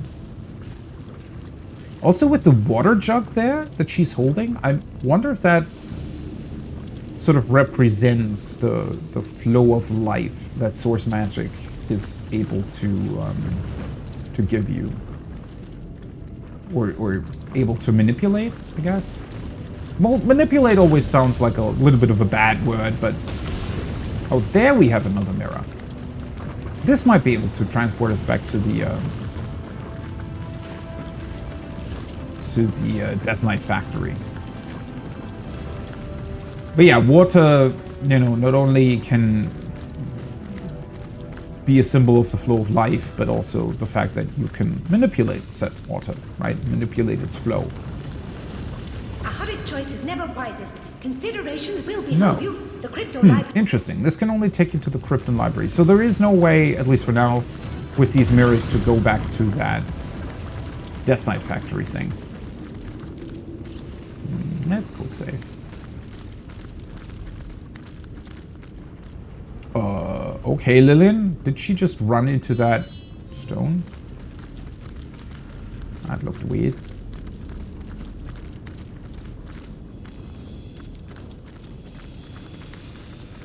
It's a pretty big entrance hall.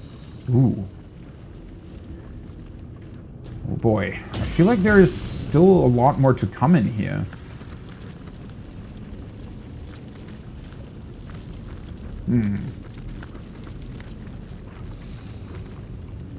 I don't know, there's such a stark contrast between what surrounds this temple and what this temple originally seemingly stood for, right? If it stood for life and healing, then why the heck did they build it on what seems to be a volcano? Don't know.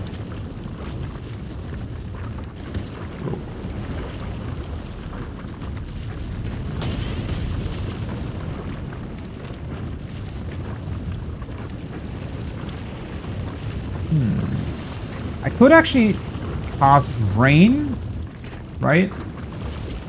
That way these fire surfaces might not stay around for that long, but oh well.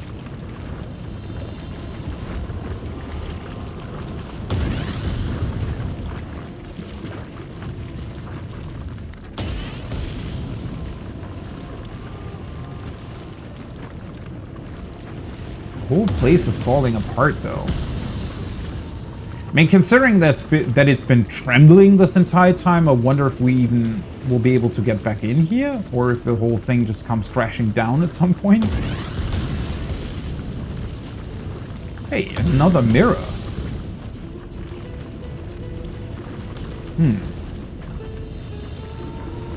Kind of expected us to be able to get out of this place and not find yet another mirror.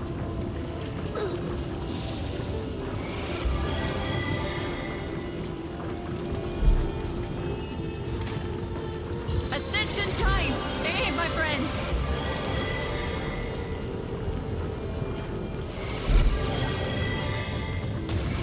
Soldier, soldier, Ooh. burning bright. Where will you go? What will you see? The gold within, the sun above. Where will you go? What will you see? Oh boy.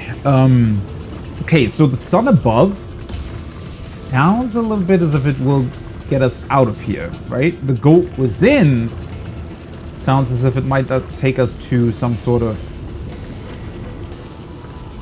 treasure vault of this temple.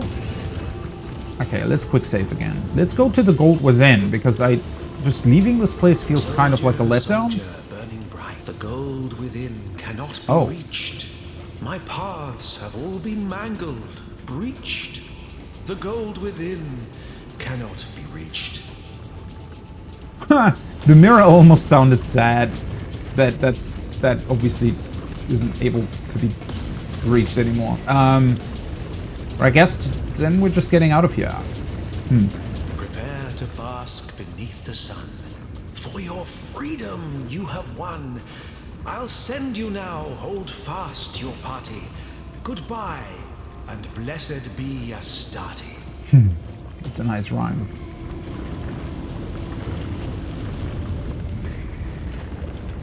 The way they're talking, though, these mirrors definitely weren't built by Leandra. She might have utilized them to get around the place, but they must have been there since they built this place, right? I think. Alright, let's see where this gets us. Might be in a completely different location. We might just be in the forest somewhere.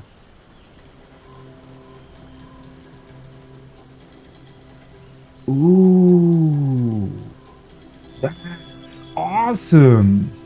This is the mirror that I previously looked at, the one that was cracked. How come that it's functioning again? Okay, so this might be a way for us to get back in there then?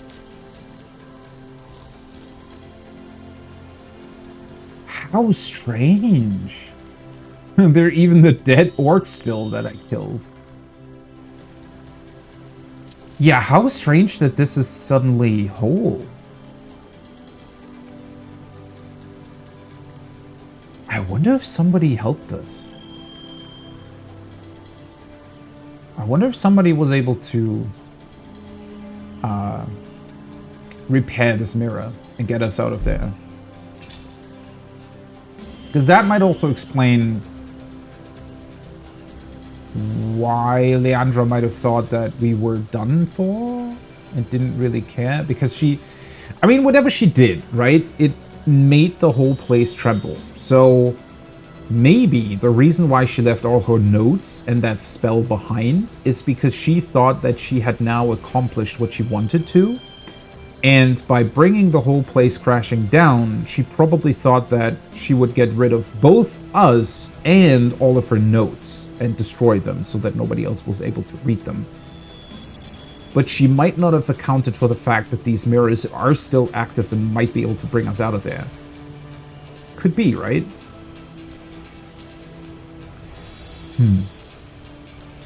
I mean, there's a ton of possibilities here, right? Maybe Astarte and or her followers from ages past somehow realized that we needed help and came to our aid, or it might have been something or someone else, some other power.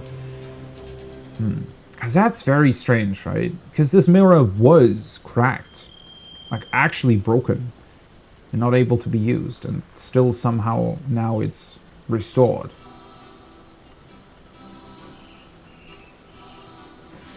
The mines have been destroyed. Lawrence will not welcome the news. So are they actually completely inaccessible now? Oh. I thought the mirror would be talking. No, they're not. Or are they? I don't know. I mean, clearly we're still able to get back in to the mines. At first I thought that this was another part of the map, but I don't think it is, right? Because it doesn't have the white outline. So I think it's just background.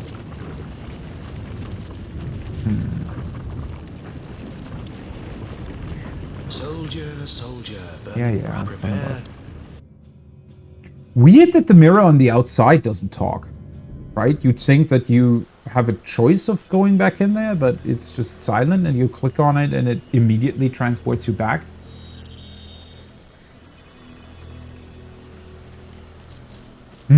That's a strange lock update then.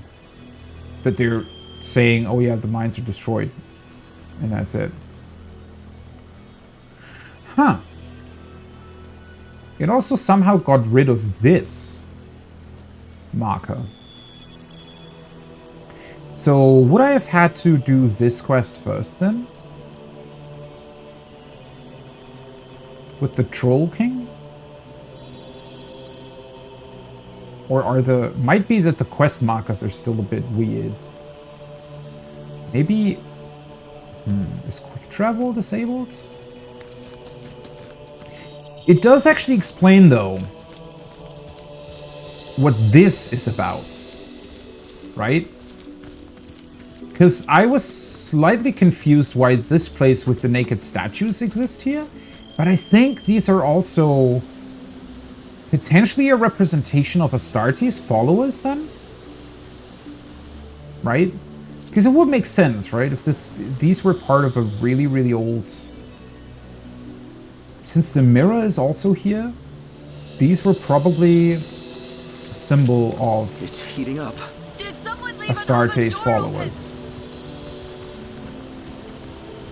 Because at the time, it seemed like such a weirdly intricate design and sort of just randomly existed within the forest. But if this was originally a place of reverence for Astarte, then yeah, it would probably make sense that something like this stood here. It's awfully boring in here without the proper magic. In its right form, things really get moving. Or should I say, stomping. I think we're still missing the magic for this place, though. Pretty sure.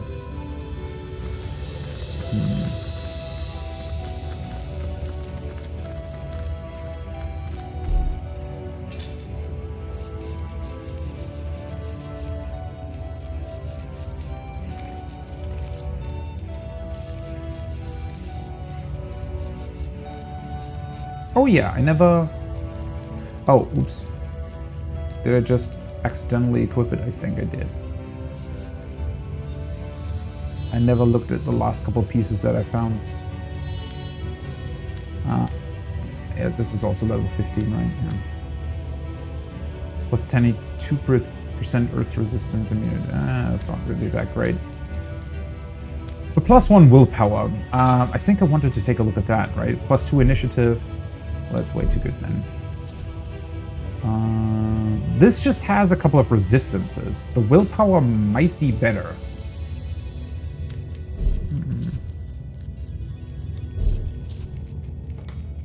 They all just have a couple of resistances on them.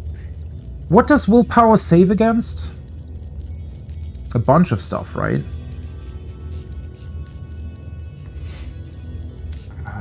I wonder if I should give that to her because it also gives her more HP. Oh, well, then again,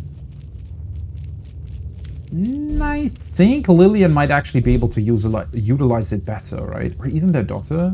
They both really don't have that much HP. So giving them more through that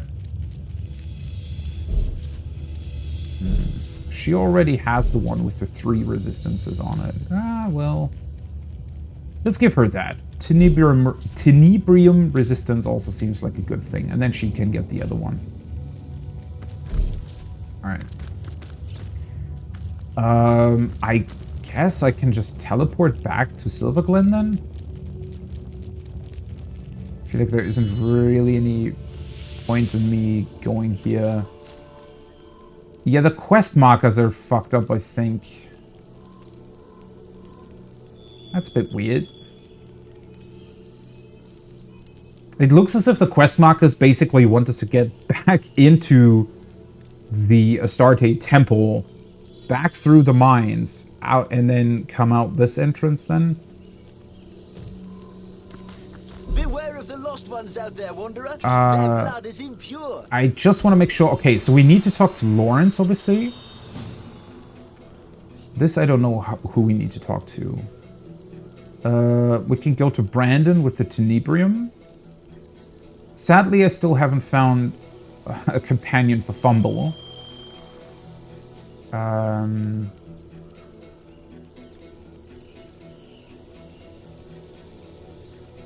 This, I don't really know what the next quest step would be for that.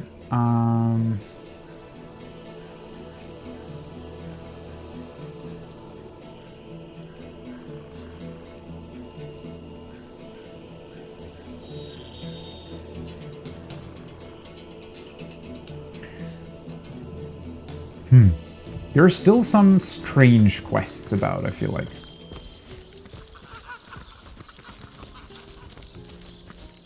Alright. Let's just... Well, first of all, let's heal up Lillian. Oh, right, that's because I equipped the plus 78 HP thing. So many games are doing that, right? And it's just very strange that... Darkly glowing in feather light, this parchment feels deceptively easy to lose or mishandle, almost as though whoever wrote it wanted it to be lost. Interesting. Yeah, that's actually a problem in a lot of games and RPGs, I feel like, where they always have items that give you more HP, but then when you equip them, you have to heal up that amount of HP. And obviously, that needs to be done, because otherwise you could infinitely restore HP by equipping and unequipping the item, right? If it just inherently gave you the HP, but I still feel like there... Wouldn't it be easy to just check for, okay, if character X already has full HP, then grant them additional HP by equipping the item. If they're not full, they'll stay at their HP value. I don't know. I feel like that makes more sense, but... Do I want to talk to Brandon first? Let's get him his Tenebrium. Oh no, Panamine. Let's discuss your retirement So where's plan. the Tenebrium? I hope you didn't get cold feet. We're talking big bucks here. Well, I have it. What? Do you believe in the gods, baby? Because you're the answer to all my prayers. I'm no man to refuse a source hunter. Ask away, friend. Pretty sure that I already asked him about all of this. Can I... Wait, can I trade him for the Tenebrium? At least they don't have that distinct underside of a bridge aroma. Shouldn't... What? Oh no, Panamine. So where's the Tenebrium? Yeah, I have it with me. What am I missing here? Do I have to take it out of the box? Isn't that gonna rot me? Wait. Over here, sweet cheeks. Oh, We found Tenebrium. We can bring it to Brandon for a reward. Let's save real quick. I want to know, because I don't want my character to be rotted. Let's take one out. Yeah. I need to hold it though, right? And can I just put it in my inventory? Oh, this way it gets... Does it maybe automatically get moved back into this thing?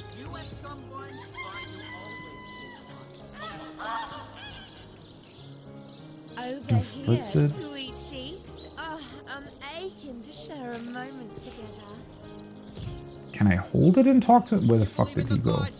Oh, there he is. You're the answer to all my prayers. Oh no, Panamine. So where's the tenebrium? I have it in my hand. Shit. Okay, how do I get it into my inventory then? Not today, Ramon. Maybe that's not possible because the game automatically... What games, Granny? You've always been Silver Glen's finest. Pretty sure the game automatically puts the tenebrium back into this thing.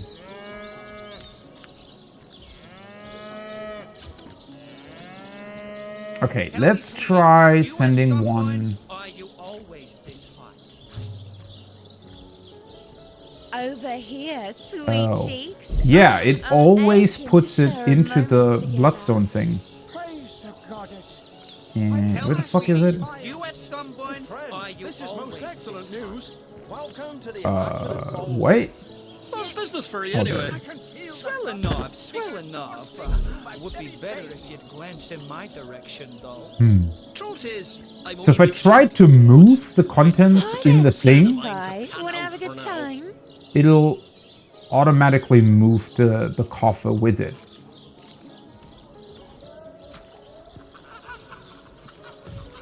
Tell me, sweetie, you have someone, or are you always this one?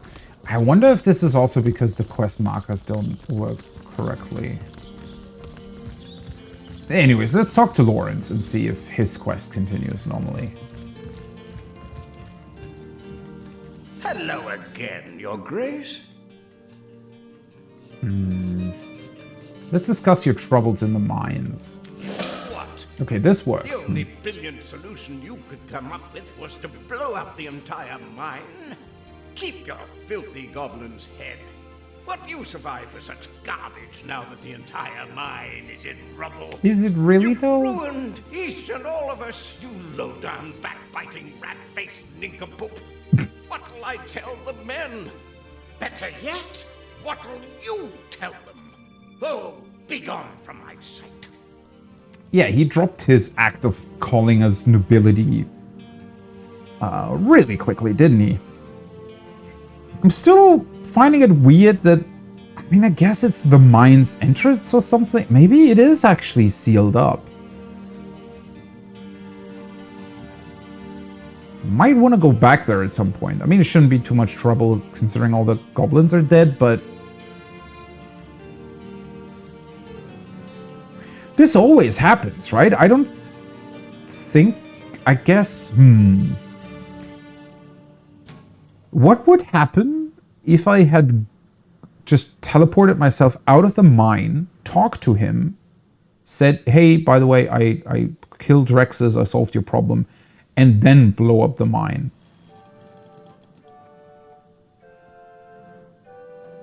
I failed to see the difference here because technically he hasn't been back at the mine, right? Couldn't we have just lied to him, given him the goblin head and told him, yeah, we killed him, but just not mention the fact that the mine has been collapsing? Okay.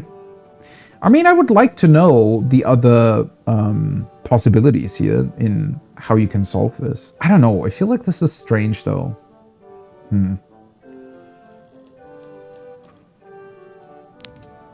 Anyways, I guess it gives me a good option or opportunity to talk to him about Nadia's accusations. Preposterous. What does that foreigner know about the affairs of Silver Glen? You do best to do as I do, my liege, and turn a deaf ear to her insane accusations. Okay, so, okay, that's...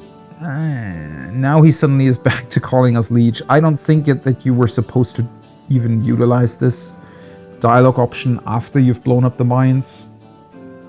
It's a bit unfortunate. Ah, well. So is that whole quest just done now? I guess it is.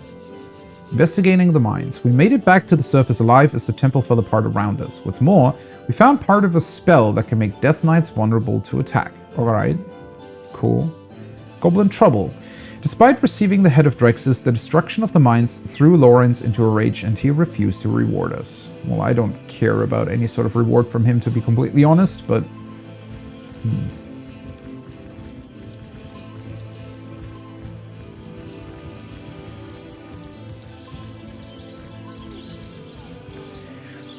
It just feels so anticlimactic now. So, what? The mines are destroyed.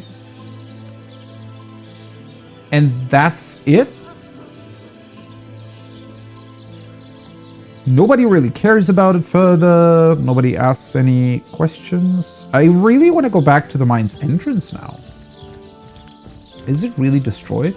And what's up with Brandon? Why can't I not give him the tenebrium? Oh no, Palamine. Apart from Gungir's stature and incurable case of the uglies, there's not the nutty oaf sits on a river of silver beneath these mines, but leases it. I can't be certain myself. I mean, all of that I've already talked to him about.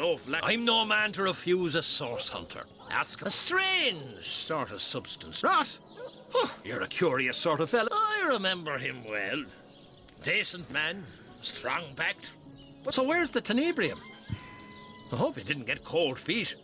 We're talking big bucks here. Anyway, swell enough. Would be better if you'd glanced in my direction, though. Truth is, I wonder if this is maybe bugged now because the mines are destroyed.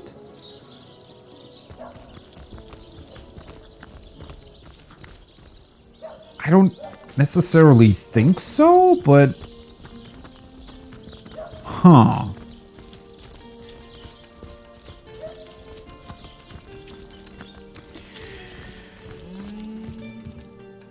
Let's see if she's saying anything else. You are salutoin, hunter. What can I do for you? How goes search? Oh, I am ready to hang that, how you say, son of Lady Dog from highest branch.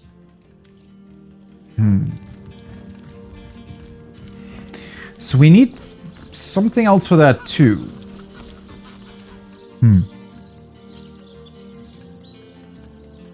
So would I have to either pickpocket Lawrence or maybe try to find something in his office or something? How would that work though? He seems to be just in there the entire time. This is certainly a little bit strange, isn't it? It just kind of, advances the main quest while not really giving you any solutions to the more to the smaller stuff. Let's check back to the mine's entrance though.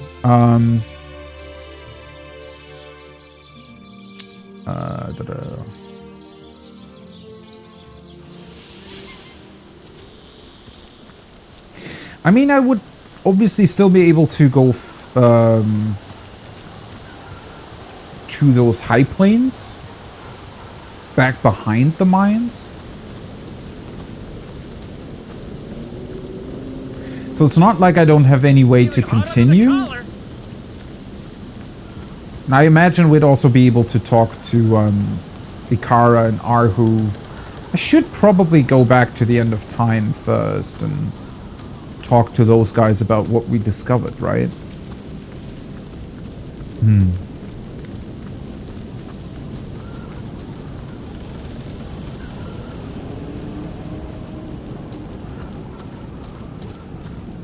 We have absolutely no idea where Leandra went, though.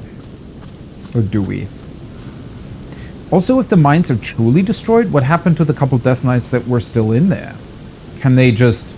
Because they're technically invincible, right? I don't think they would die from a mine collapsing. But I also think they probably wouldn't be powerful enough to dig themselves free of thousands of tons of stone above them. So are they just eternally trapped or what's happening.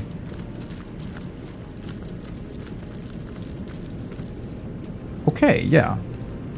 This part of the mine is actually inaccessible now. Interesting. Huh.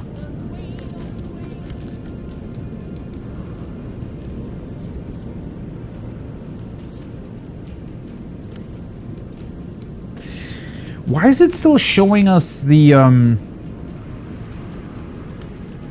quest markers at that mirror, though? Portal to the mines. Because the thing is,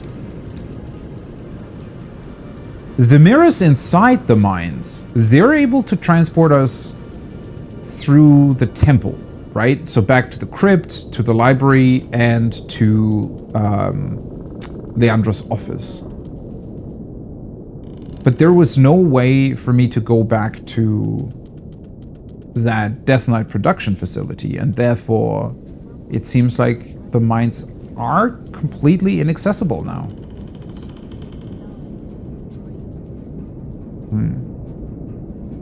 Yeah, I wonder if that bugged out the quest with Brandon. I hope it doesn't. I mean, if so, then, you know, I'm not too concerned about not completing his quest, but...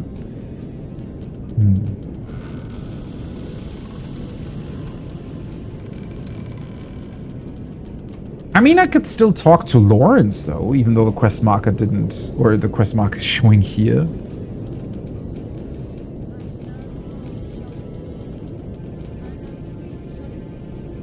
Anyways, let's go back to the end of time first. Let's see what Arhu and the others are telling us about what we might have found out about Leandra.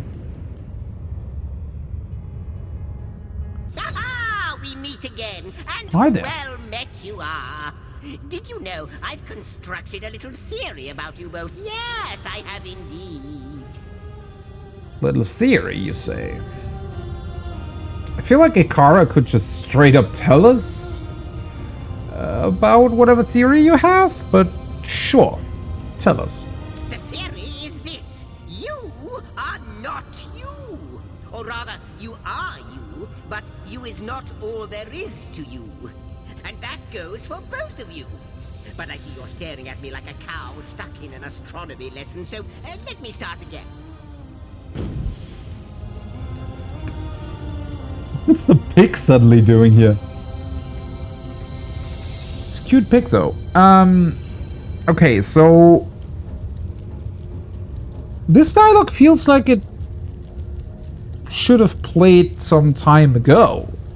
Right? I mean... let's see.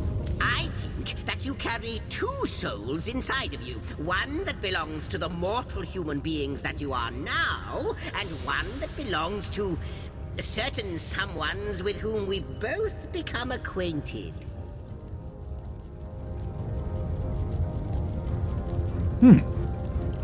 I would have thought that I only had one soul. Just that it happens to be sort of diminished. For some reason. You remember that segment of the tapestry your efforts helped to mend, don't you? The two great generals? How they led the battle against the Void's first attack on Rivellon? Yeah, those souls are within us. Well, that wasn't really difficult to figure out. It would explain a lot, wouldn't it? Your connection to the Void, your presence here at the end of time. True, the mystery of Starstone remains, but at this rate, we'll have it sorted out in 2 shakes of Ahu's tail.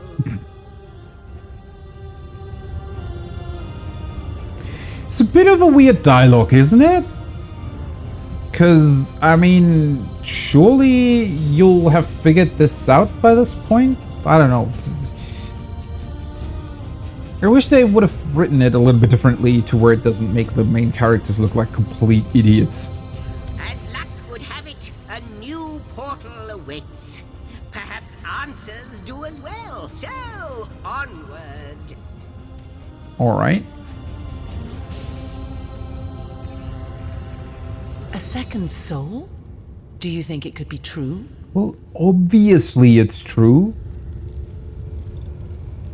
Why not? You don't have to convince me there's something infinitely great innate to my being.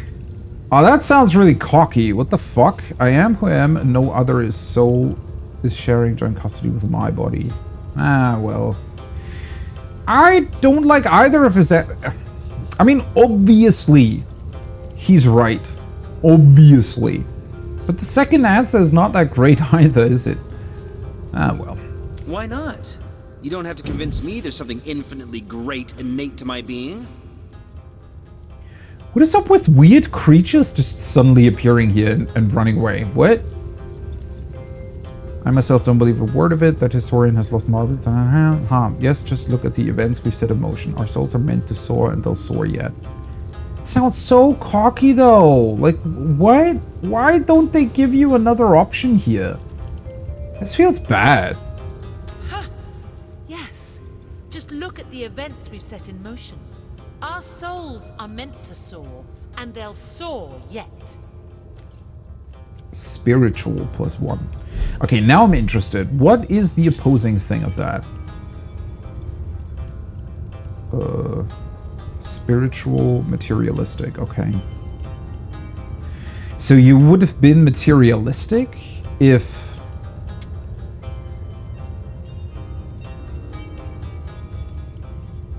If you don't believe him? How does that fit? What? Strange.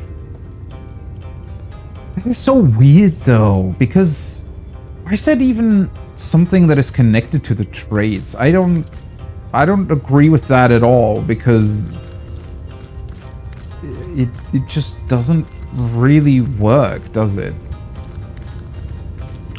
Is that the new portal that opened up? Oh yeah, that's where he is. I wonder who awaits you in the next chamber. I wonder what they'll say. To the Hall of Secrets. Well, aren't you going to leap through? Who knows what wonder awaits you? Oh, let's see. What have we here? A study? Wonderful. Oops.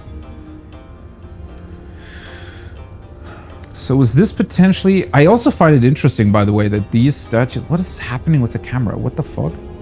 I find it... for fuck's sake.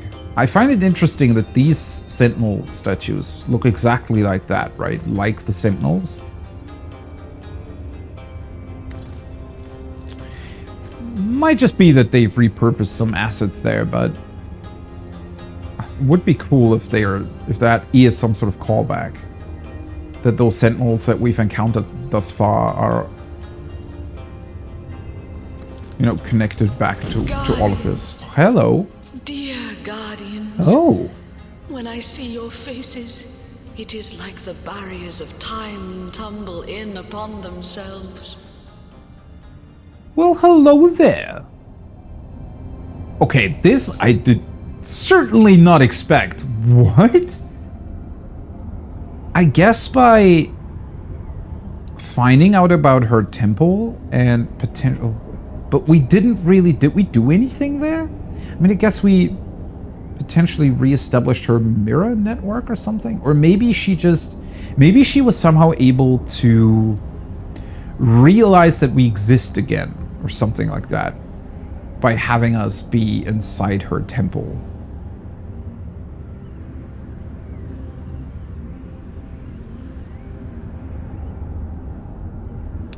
Well then, what do you have to tell us? But oh, how my heart aches when I think of the duty you adopted. It was more than even the gods had the right to ask of you. You did not want it, but you took it upon yourselves nonetheless, though many wailed and many wept.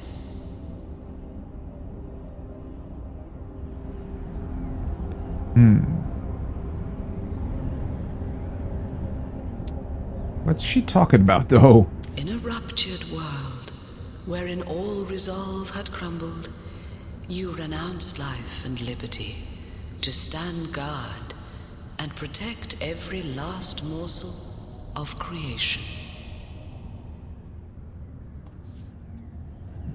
Okay. So we are some ancient eternal protectors of the world, there to fight off the void if it ever threatens to try to destroy the world again. Okay. How would that be specifically connected to Astarte, though? Wouldn't that be in the interest of all the gods? When I despair, I think of your sacrifice. In my darkest hours, I cherish the resolve that was you. Thing to be cherished. Even though apparently we had to give up life and liberty for that to happen.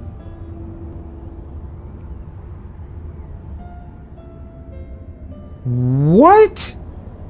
You can't just summon in Astarte that is somehow connected to Source and the goddess whatever, and then she just vanishes again right away? What the hell is going on?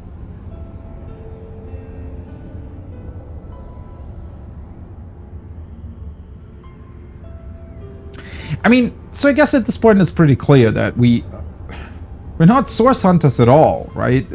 We are inherently connected to source magic, apparently. Oh boy. Okay. Well, I guess we'll take a look at these books first. Just says book. Oh, this is Tales of the Seven Gods 1 again. Okay. Well, we already have that. Ancient letter. Use? Dearest Henry, dear cousin and king, the honorable generals baffle me. Their behavior has become puzzling and erratic. They are the saviors of our realm.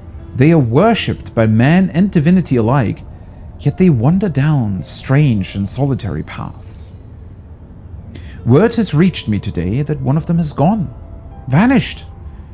Why, I wonder, why would they do such a thing now that the very world is theirs to command? And the other, such force, such sudden ruthlessness, such tyranny. A betrayal almost of the principles they fought for. These tidings sadden me beyond compare. I think of what could have been and despair. What is it? There must be an answer. What is it that riles them so? Signed, Lady Helena, Countess of Lelialind.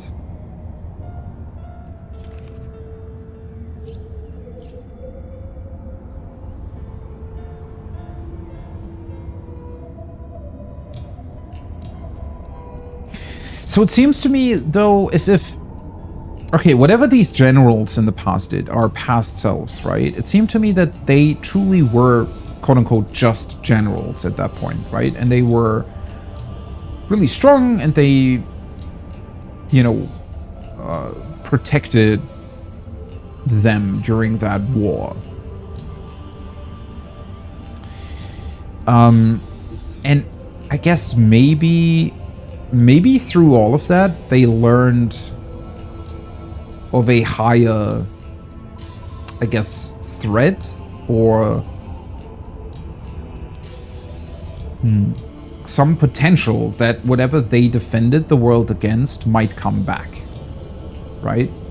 And so maybe they chose a specific solitary path that would ensure that they would be able to stand guard for all eternity should the void return.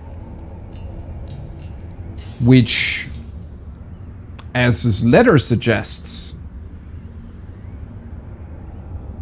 confused everybody else because they just didn't, they probably didn't comprehend what higher and eternal plan they were weaving.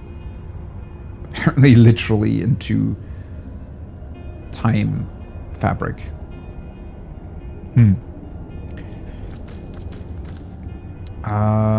What's this other book here? In the event of the Divine One's return, The Divine One. According to prophecy, the Divine One will lead our people into a better world. But what will this new world look like? I've read nearly all texts regarding Reuben Farrell, the author of the prophecy, and the more I study his words, the more inconsistencies I find. What kind of person would this Divine One be? Will every living being see his vision for the new world?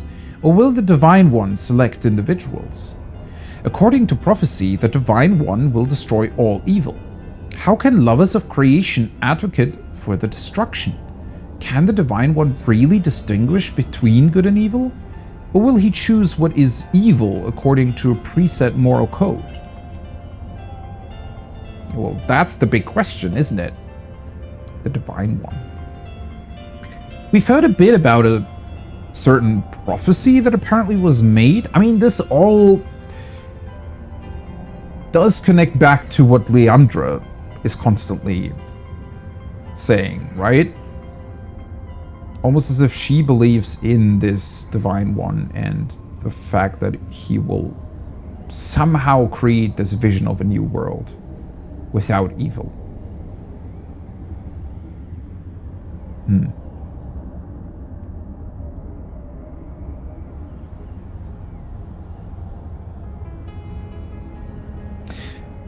Just thinking back to the letter I just read. I wonder if those generals were truly just trying to come up with some eternal guard against... Well, yeah, what were they trying to come up with? Did they realize that this prophecy might be true and they were trying to guard against the Divine One? Because they realized that this prophecy was either false or that the new world isn't actually without evil? There's still a bunch of different angles this could take, which I do find really intriguing. Another ancient letter. Esteemed General, esteemed Sovereign, as you know, the vanquished void lives still, be it caged in the imperishable God box. What is that? What is a God box? Is it literally a box where they sealed away the void? We all fear it greatly, for it remains powerful even in confinement. The gods have told us we need guardians, we need immortals that will safeguard the God box and thereby safeguard our world forever. I can think of no better candidates than the two heroes that were the void's first undoing. What say you, my sovereign? Will you heed the call of the divines? And will your honorable companion do the same? Signed, Henry, son of William, righteous king of Pharaoh. Okay. So they managed to seal a... Yeah, it's basically what I said.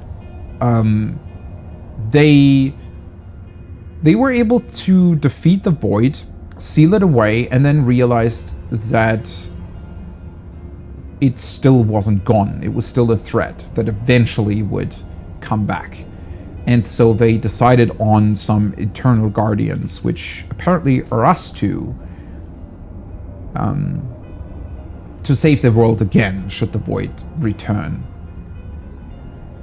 And it seems like other people just were surprised by that, or again, they didn't understand it, they didn't know about it, so they were surprised at what the generals were suddenly doing, right?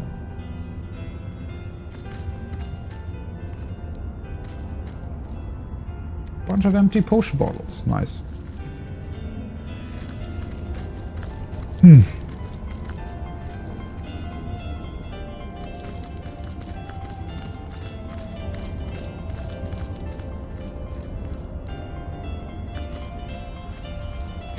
Okay, one thing here, right, is that so far I had assumed that we are either reincarnations of those old generals or some sort of actual eternal being that just happened to look like Source Hunters now, and somehow we might have lost memories about that or whatever.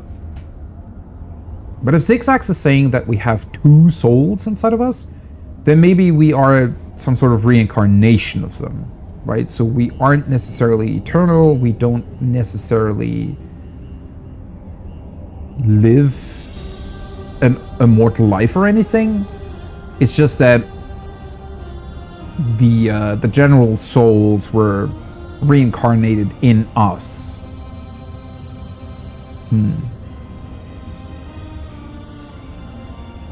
Just wondering what does that mean specifically? So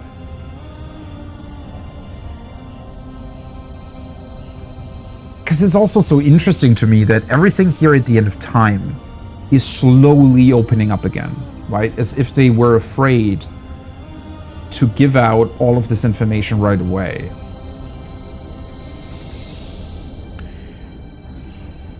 Because this does all feel fairly deliberate, right? So would these old generals, I guess when they devised the plan to be able to combat the Void once more, they probably thought about what the best way of doing that would be, right?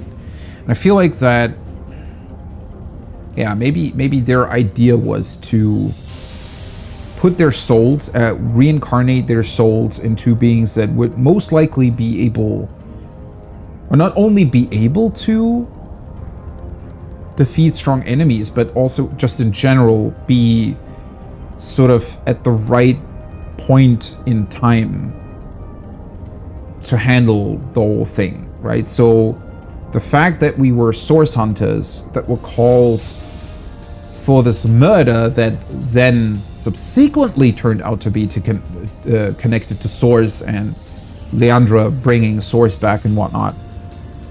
That all seems very deliberate now, right? And maybe this whole thing of opening up these portals, not all at once, but one after the other, was supposed to make us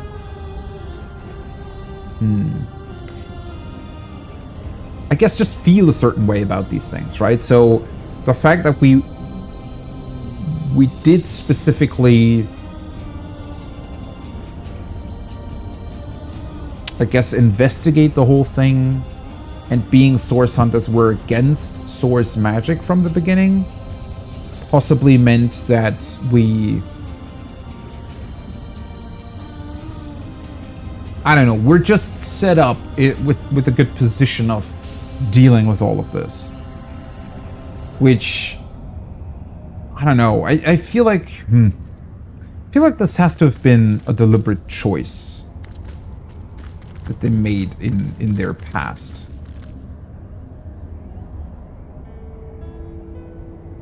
Who the hell are you? Teller of secrets? Well, what the hell did our Astarte do here? Ooh, what is this? Holy fuck, that looks ominous. Let's ignore her for the time being, though. Hammer and a bucket. Alright, cool. So much empty space, though. Well, who the hell are you, then? Hail, holy light, offspring of heaven, firstborn. Holy light, offspring of heaven, firstborn.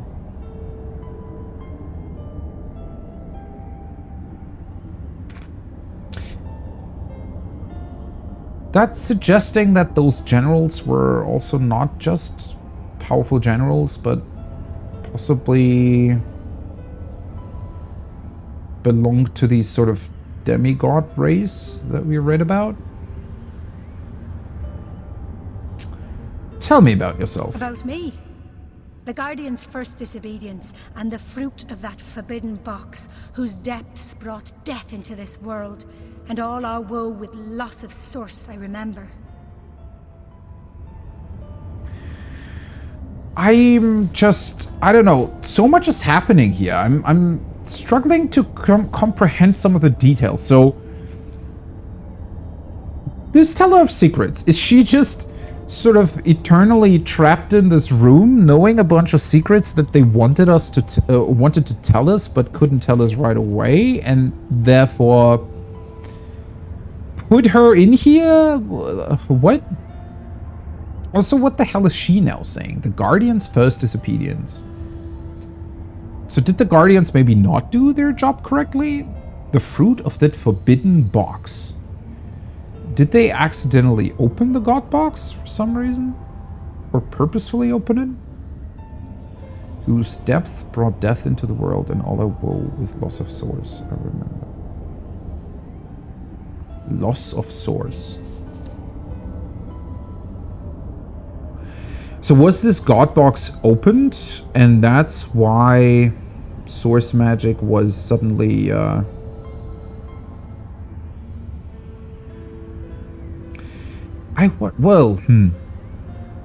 maybe with the void sealed away, it wasn't really able to...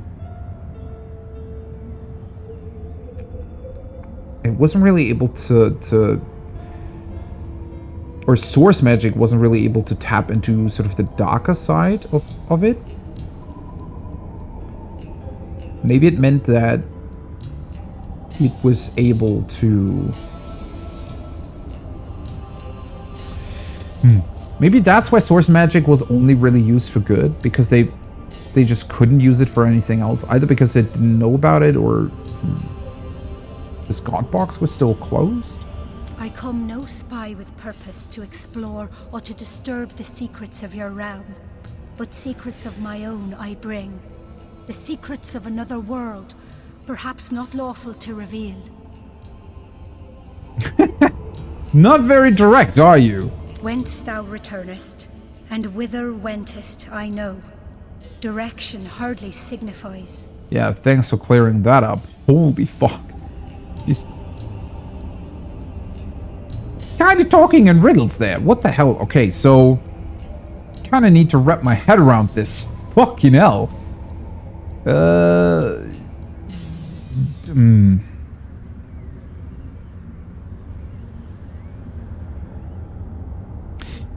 Let's just continue talking to her. I feel like it doesn't really make much sense to try to think around her words. How did you come to this place? Which way I fly is here. Myself am here, but in the lowest deep.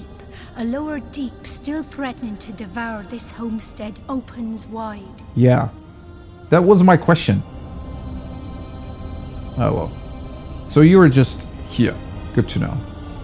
I'm interested in find out more about your secrets. To ask or search, I blame thee not. For Rivellon is as the book of the gods before thee set, wherein to read his wondrous works and learn his seasons, hours or days or months or years. The fuck? Huh? Okay, well, I did not expect this. So, what? She's just a vendor of... what? Exactly? Mundane secret? Secrets of the trade? What the hell is this? Ancient Tome of Body Mastery. Compendium of Mortal Techniques.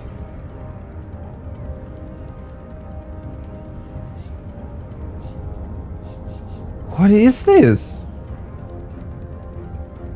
I thought she was about to tell us something, you know, really insightful about, I don't know, the Void and what it potentially did in the past, and now she's just... I don't even know what this is. Some sort of treasure map for something, I guess? Secret from the Star. So this sounds as if it would lead me to more Starstone, which I'm not entirely sure why I would need that, but okay. Mundane secret could be literally anything. Secrets of the trade, same thing. I have no idea what that means. Wait, also it just go... wait, okay, so this is 1, 2, 3, 4, 5. Then mundane secret, 1, 2, 3, 4, 5, 6. Secrets of the trade, 1, 10, 11, 2, 3, 4, 5, 6, 7, 8, 9. Oh, okay. It's sorting weirdly. All right. So 11 secrets of the trade, 6 mundane secrets, and 5 secrets from the stars. Well, might as well just buy all, huh? How weird! What the hell is happening? Oh, okay. You could have at least elaborated on what you're selling. Definitely expected this room to be very different. Okay.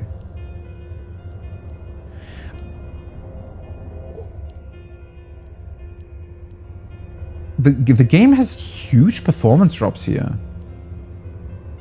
When you move the cursor for some reason.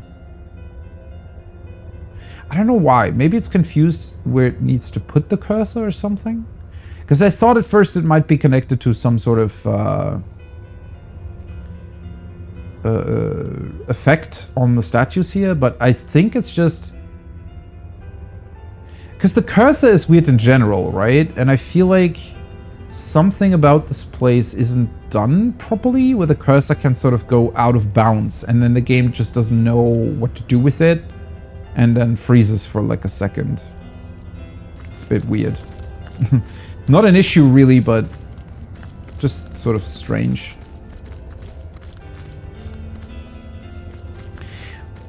What is this about then? I mean, this looks like you'd be able to put something on it, potentially sacrifice something, do some sort of sacrifice to gain more secret power, I guess?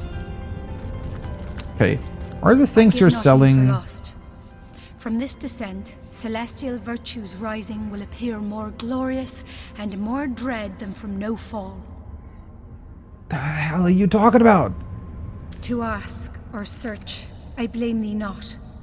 For Rivellon is as the book of the gods before thee set, wherein to read his wondrous works and learn. I think it's sort of the same price. Oh, I forgot that.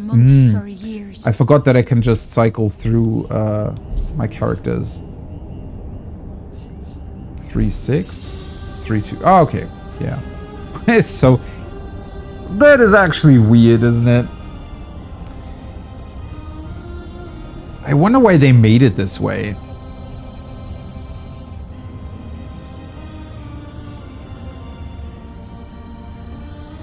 Just seems kind of wrong that you're able to haggle with, you know,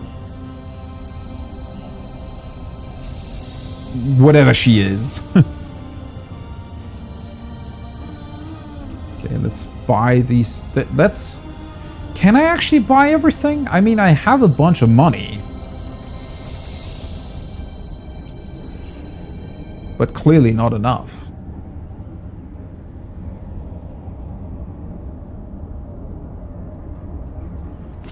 I mean, I can just sell her some stuff. Maybe, you know, maybe I should have started with the first things and then looked at what that actually means. But whatever. Let's just sell her a bunch of stuff that I don't need anyways.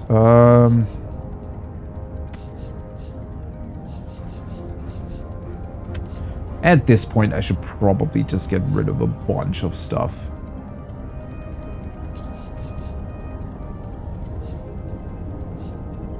I mean, I have a spell that is better than this. Well, this one I want to eventually craft with.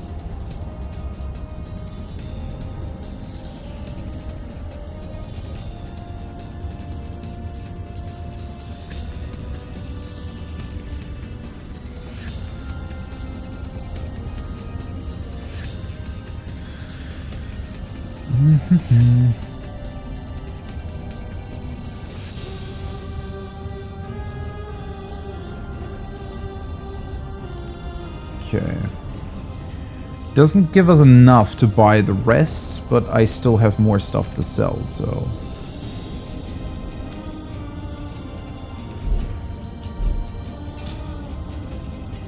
Do they even wait? I don't think so.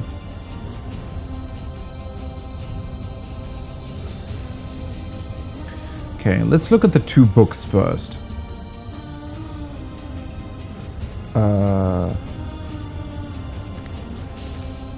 Shit. What just happened? Should have saved.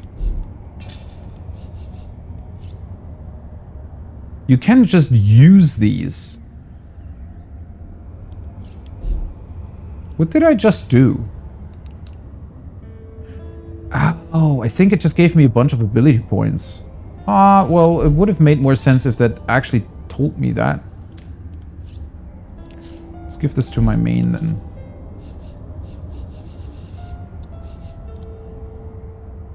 Yeah, okay, it just gives you a bunch of points. Probably should have known about that. Because I might have... I maybe would have liked to do this the other way around. I already have 10 turn action points. Holy shit. It might actually worth it. It might be actually worth it to put a point into Constitution then. Because if I get 10 turn action points, you know, it's kind of dumb not being really able to keep a couple of them between rounds. And I feel like I don't really need intelligence. Yeah, sure. Constitution point, I think, makes sense. I wonder if she'll sell more of these books at some point. She might be.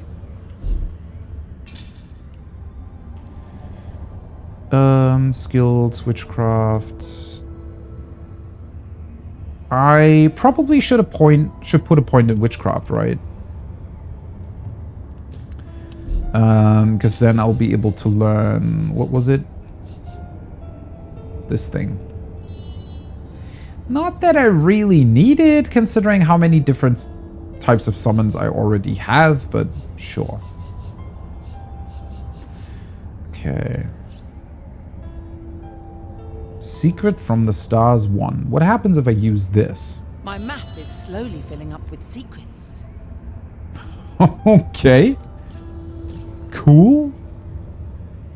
But what does that mean? I can't toggle through the maps. I guess I just click on all of them? Oh, log. Secret. Was this always here? Secret of the Black Cove Pirates. A bloodied gift from the stars has upset many a ghost's journey in the Black Cove.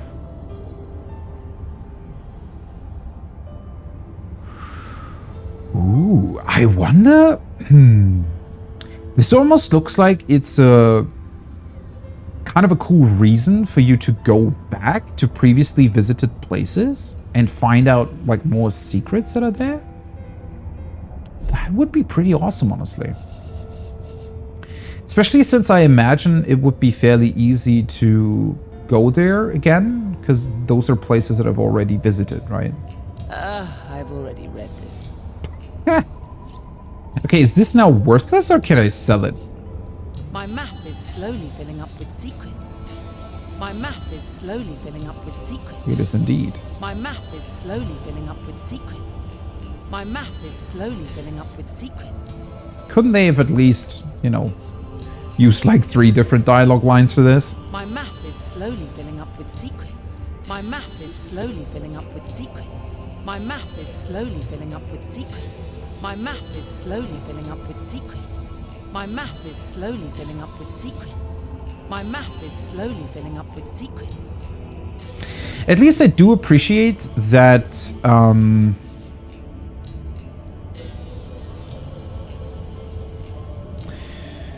that they found a way to actually, you know, make you get rid of your money. All right, this looks interesting. Let's see. Maradino's prize. Maradino claims his prize in Lucula came from the stars themselves. That's so interesting, though. So, some of these secrets seem to be things that are hinted at.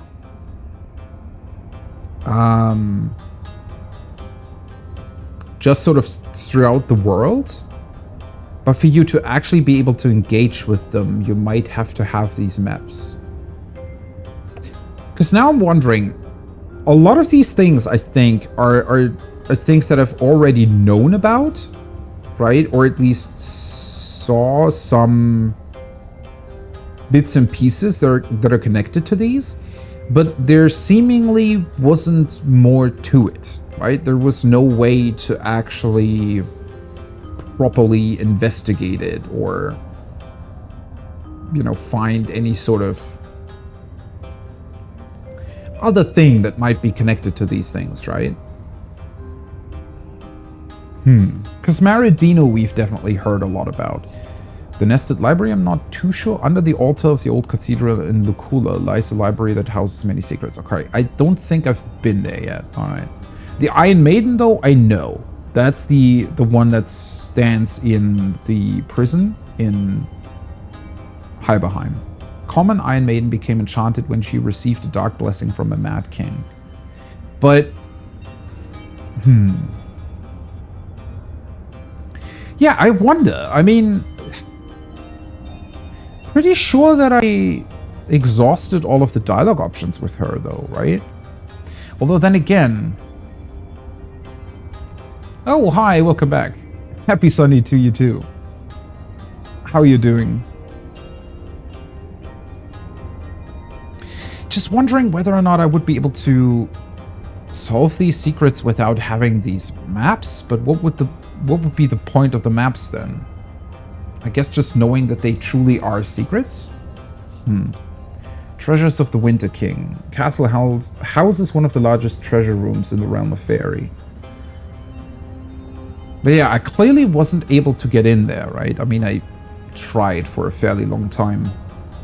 So it does seem to me as if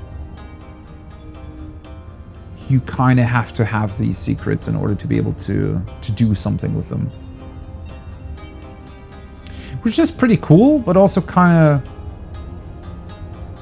weird in a way. That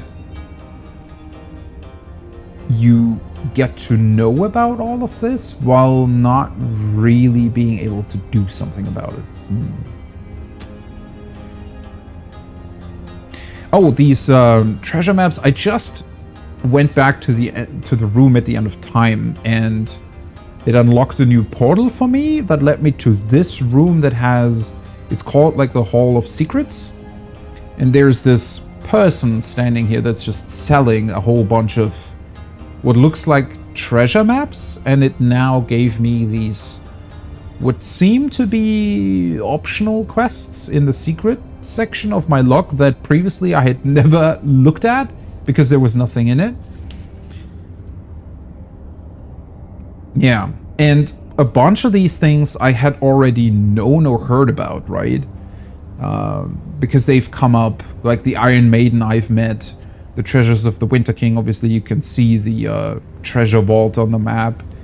Maradino left behind some notes in Lucula Forest, but none of those things, they all seem to be sort of more environmental storytelling, I guess. Nothing to be really, nothing that I could really engage with or do something about, but now it seems I actually can once you unlock these secrets. Certainly interesting that they, well, I guess I will see as soon as I do try to look into them more. Definitely an interesting decision that they kind of kept it behind this room.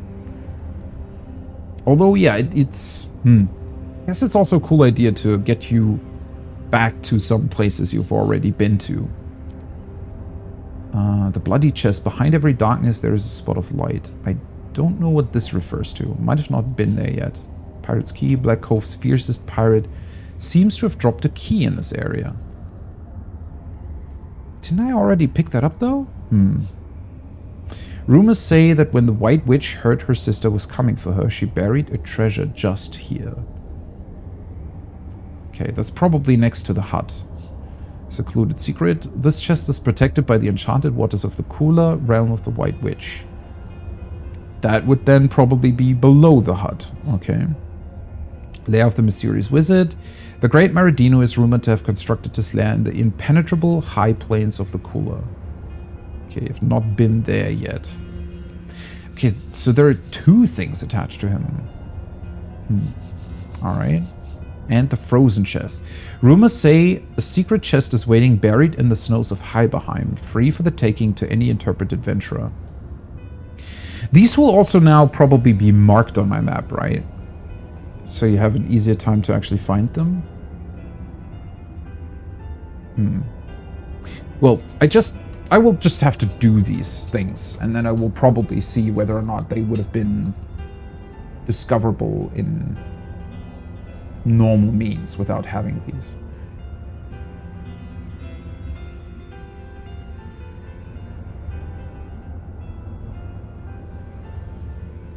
Oh, okay. Yeah, I was wondering about that. A bunch of these things seem to be stuff that I might have already found, but I mean, they still allow... Okay.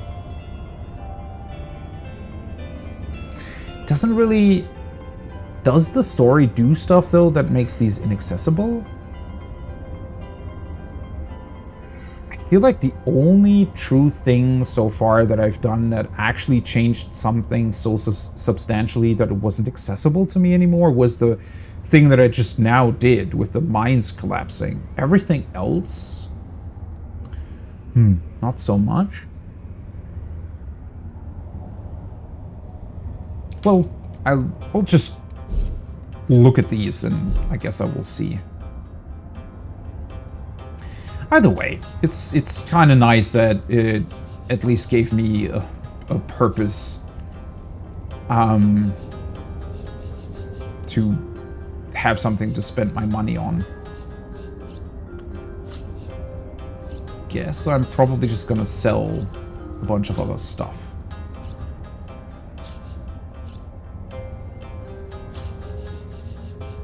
What do these give again? Poison, constitution speed.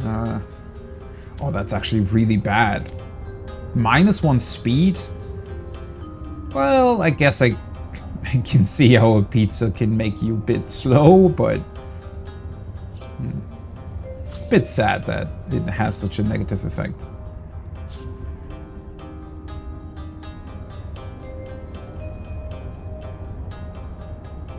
Yeah, it could just be that they put them in to have some sort of way for the player to discover stuff that you otherwise maybe would have missed or something. Which I do appreciate.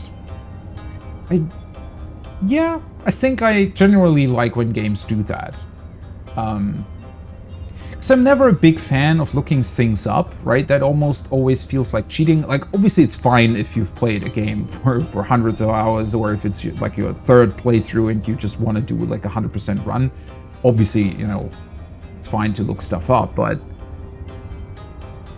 sometimes games do,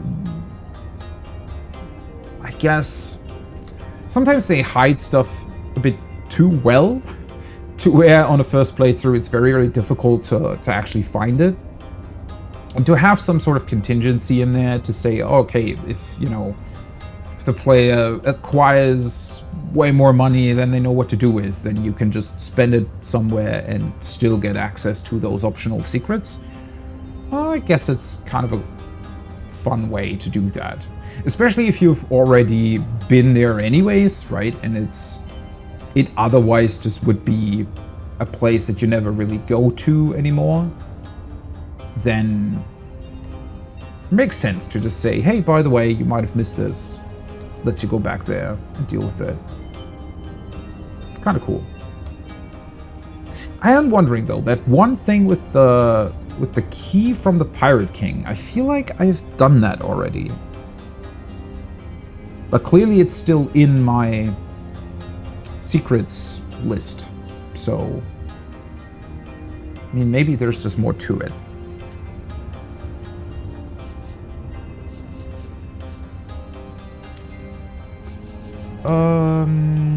Perception. Maybe she can have that. I'm never really gonna use it anyways, I think, but... Honestly, I just want to sell a bunch of stuff here. I think it was pretty annoying how often I had to, you know, move around my inventory while I was... well, these can be crafted with, I think, but... I'm gonna send that to her. Just don't want to constantly have to deal with my inventory. Well, the scrolls I'm gonna keep. The grenades are obviously pretty good to have. All of this stuff I still need, but this can be sold. Crafting. Let's see how much money I can actually still make here. I wonder if I... Because that's a lot of these maps that I'm still missing. Wonder if I'll be able to buy all of them by selling the rest of my loot here. Okay. This one I still need for crafting sometimes. Although I could... don't really need it on my main. This I want to keep, and then I probably also want to keep the... at least some of the level 15 ones that I got. Which might be... let's see. This one, Earth Wand. +1 leadership, 20% petrified. I don't need this one. Gotta keep this one as well. 15. The problem is I think Lillian's one still has like a really, really cool effect on it. Initiative movement. Let's keep that for now as well.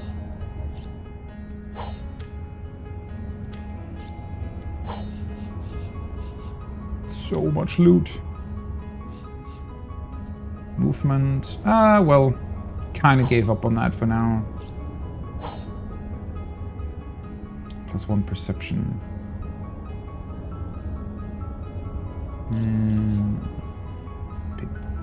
Oh, this I don't need. Movement, lockpicking, crafting, bodybuilding. I have a better one already. Another bodybuilding. The tenebrium resistance. The one that I have is better than that, actually. These ones I can definitely sell. These aren't even that good.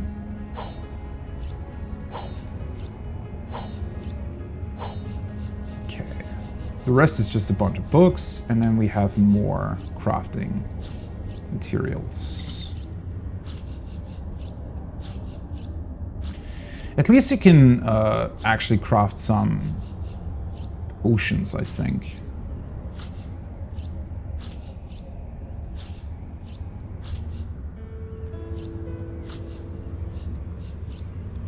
This is for crafting as well.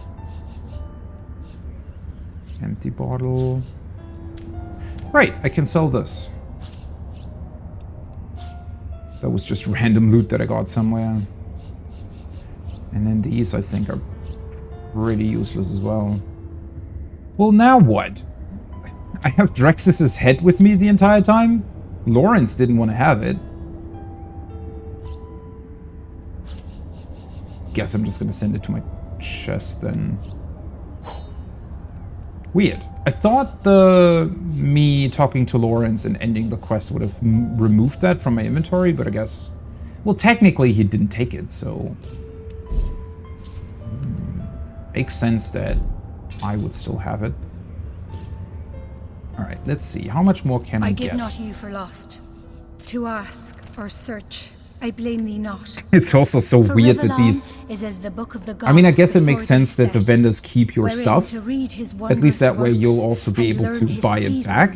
hours or days or months or years. But her keeping this stuff, kind of funny. All right, let's see, what can I sell? Do I even need those anymore? They are sometimes used in crafting, right? Cheese bread, let's sell the pizza. Tomato sauce, apple pie, yeah, sure. Yeah, it's kind of weird that they just keep them forever, right? Because they do reset their inventory as well. I think it's every time you level up or something like that, or maybe if you like go on with the main quest or something. But they do sell new stuff to you, right? If you buy the arrows, for example, inside Seal, I've bought a bunch of different arrows, and they replenish their stock, but at the same time they don't sell off whatever you sell them. And so they end up with this huge list of all the loot that I found that I could theoretically buy back. It's a bit of a strange thing, certainly. Poison bottle, these I want to keep for crafting. This I don't need. And poison now, don't need this.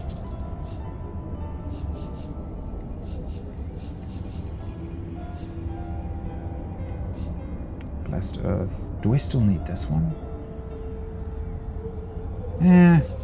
Don't really need to sell it either. The axe I need. Let's get rid of all of these.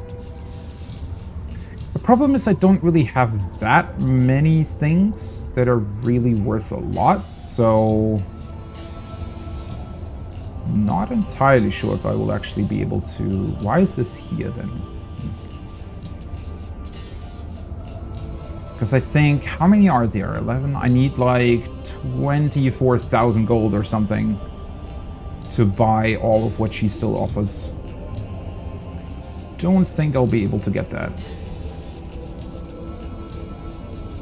14, that's close. I guess I could sell these off. So the essences, I'm pretty sure are mostly used to create your own ones. But I really don't need that. I mean, the thing is you just find a lot of ones constantly.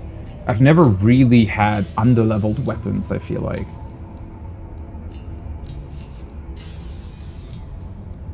So considering what I get for them if I sell them, it's not really worth to keep all. I guess I could just keep like one of each or something, right? Sure. Don't know why. Do they only stack to 10? Shadow? Ah, well, let's keep those two. 11 of these. Anything else that's worth a lot? Oh yeah, the pearls, sure.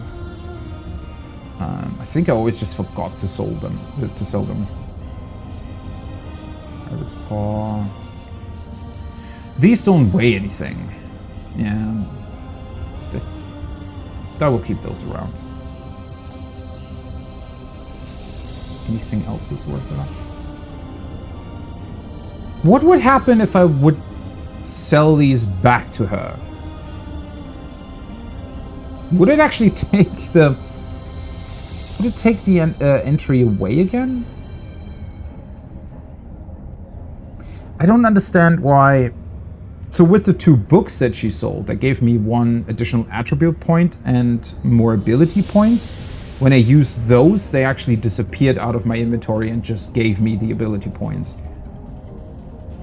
I feel like it would have made more sense for these maps to also just disappear and give you because you get the entry into your journal, right? So it's not like you need the actual item still around.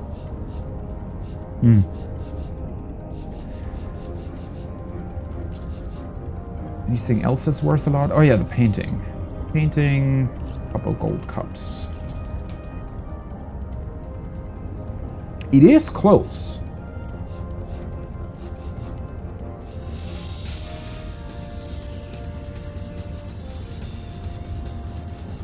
but not close enough. Nothing else that's still worth anything. I guess, yeah, I wanted to keep this one. It's only 300 gold.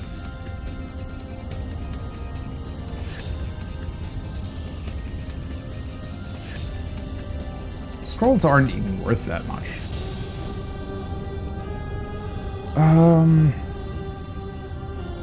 Yeah, this is a lot though. So four would be about 10,000. So it's 20,000, almost 30,000 gold.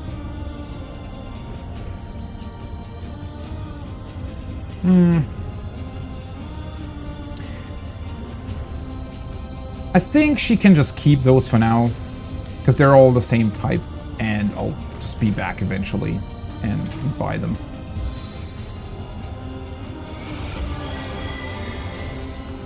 Let's do a quick double check on my inventory space. Back on my feet. 95. That's still way too much. What weighs so much? I know she's carrying around a bunch of stuff, but how the hell is that so much in terms of weight? I guess it must mainly be... I guess I could send this to my main. 0.24. Must maybe be these, right? They don't even... The hell? 8? The only thing that really weighs anything is the animal hide. Maybe these things. It's a lot of intestines, huh? Oh, the bone dust is actually quite heavy. I guess it's because I have so much.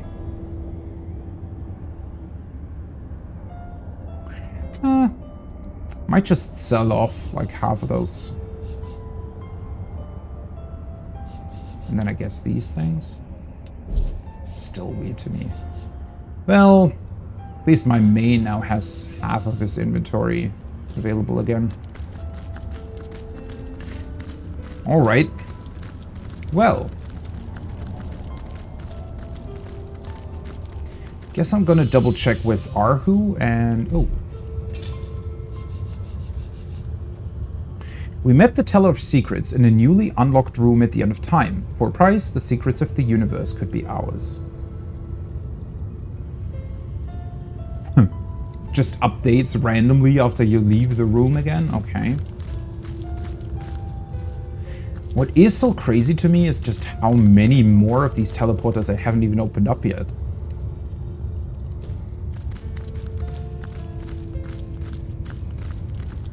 How can there still be so much left? And I guess we're just not gonna mention again that Astarte came and talked to us for like 5 seconds and then just vanished. Okay.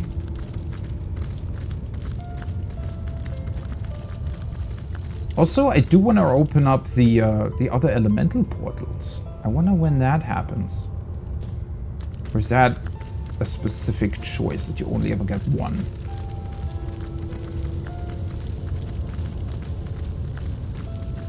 Oh, right. I almost forgot about you. Hi. Oh, you. It's you again. About that pot of tea. I was just having a look about, but it seems we've neither kettle, nor cup, nor water, nor leaves, nor any of the lot. I tried asking Master Zigzags, but he's quite lost in his own world, isn't he? I don't know. Feels like he should still have time to give you ingredients for tea, but whatever. What do you make of this place? Oh, it's nothing a few furnaces and gears couldn't improve. Our Master Zigzags may have forgotten Imp's work, but hear you me, it's in our blood. And are you getting along all right? Yes, quite fine. Much better than a goblin-infested jail cell, this is. Though I must say, I do quite miss the hum and the clank of the blood devils, the churn and crunch of metal. It's in an imp's blood, after all. But stars are nice, too. Cold, remote stars off in the distance. Nah. Then we'll return. I wonder if there's any sort of stuff that you get from rescuing Mitex. I mean, it would be pretty cool if he started, I don't know, improving this place. Don't really know what kind of improvements he could make. Well, he could open up some portals, I guess. Huh. Well, I mean, enjoy your stay here, and maybe something will happen eventually. I very much fear that until the void is caged once more, there will be no future to prophesy. Okay, who do I talk to? Let's maybe talk to Zigzags first. Good to see you on the shelter plane. A home away from home, is it not?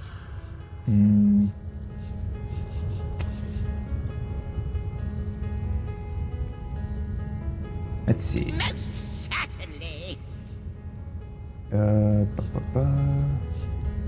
Anything more you can tell me about the Teller of Secrets? No more than that she is privy to secrets even I have a hard time getting to the root of. The Weaver told me she knows about starstones, where they are hiding in the dark. Yeah, seems to be. I mean, those are clearly the Secrets of Stars maps that'll lead you to Starstone. Starstone is a bit of a weird resource in this game because it is of great importance to the main quest as well. But then it seems like there are a couple of side quests that can be solved if you still have a, I guess, unused Starstone in your inventory. But there is no, I feel, a clear indicator that's actually telling you whether or not you still have some, or if they're still usable. I mean, I have these like 5 unused Starstones, or not unused, used Starstones that now are only sort of empty stones. But it seems like somewhere in the background the game's counting the Starstones you still have and only giving the used stones into your inventory once they're used up. I don't really get how it's working, or if there truly is some sort of hidden layer to that they're just not telling you about. I don't know. Sometimes it was a bit weird when quests were actually interacting with Starstones. Well, I guess I'm gonna be finding out more about those if I actually do go to one of the map locations. She'll ask you for a price for such information, this sharer of secrets. But then again, that information is quite priceless, is it not? Well, apparently not if it's being sold for a price. Okay, the lady we've met beyond the portal. Is that referencing Astarte? I think it is. Like you, she is a mystery.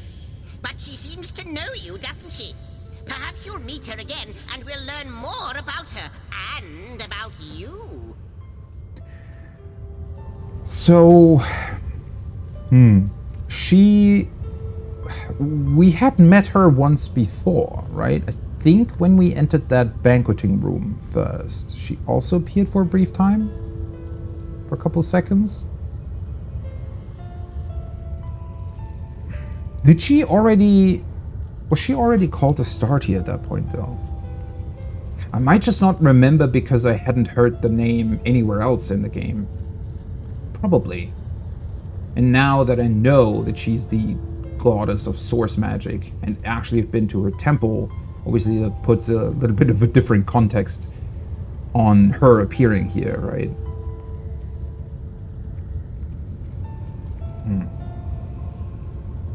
It's another sort of mystery why she only appears here, right? And never anywhere else? Outside in the world? Sometimes it's a bit difficult to actually find the dialogue options you haven't used yet. The rooms... Let's just go straight. It shall be my pleasure. Okay, nothing more on that, I guess. Update you on my progress. think we've already talked about this as well. All the wicked things. The one substance that can stand in the way of the void, and she's turning it into vessels of blight. You'll have to redouble your efforts, my friend. You'll have to find more starstones before she does and forestall her insidious distortions. Sure. How might I serve our mission? Mere humans, I'd have said but a little while ago, and yet they managed to bring us together. Threads I weave and tales I see. All will I tell. Met a strange woman. Pretty sure she's only gonna say what she already told me. She is one whose history is shrouded in darkness. She is more than a woman, though less than a goddess. She knows you. You have wronged her. She is part of the end, though she longs to be part of endlessness. Is that really Bardasardi? We have wronged her. I wonder... It almost seems to suggest that... You know, we were supposed to be guards. And maybe for some reason ended up opening up that god box that they put the void in. Because clearly Astardi wouldn't have been happy about that. Why though? Maybe our past selves thought that they finally found a way to get rid of the void completely? I don't really see how they suddenly would have changed their mind so completely as to try to use source magic again. Or try to use the void for their... I don't know.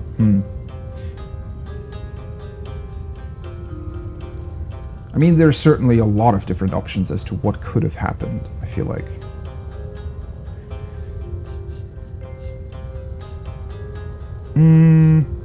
We met with a woman who calls herself a teller of secrets. What's her story? Her story is the story of 1,000 tales. She has traveled the celestial sphere that is Rivellon more extensively than even the historian has. Once upon a time, her favorite words, she was of incalculable importance during the wars against the Void Guards that threatened the creation of the gods. All right. I mean, that means that she's a super, important person, I guess. But at the same time, she's also kind of just a vendor for... Okay. Wherever they hid, she found them. What plans they thought most secretive, she knew them. Teller of Secrets is her title, for in her world there are none. I really would like to know more about her. Not necessarily even in the context of the main quest, but just... I don't know, that's...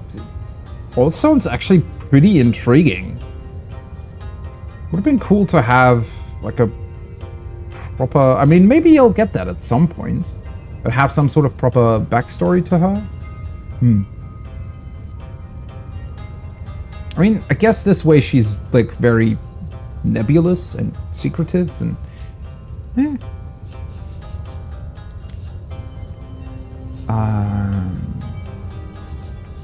more questions. Ask and I shall answer, if I can. Okay, yeah. Then Ikara next. What's the word, Source Hunter?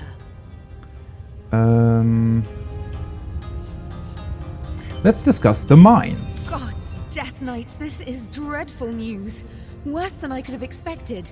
Death Knights are a terrible sign, Source Hunter. Historically, they indicate their maker's intention to wage total war. Death Knights are impervious to attack, you see. The perfect soldiers. So they've been around before. And probably also were employed in... well, the war that happened the last time the Void tried to take over, right?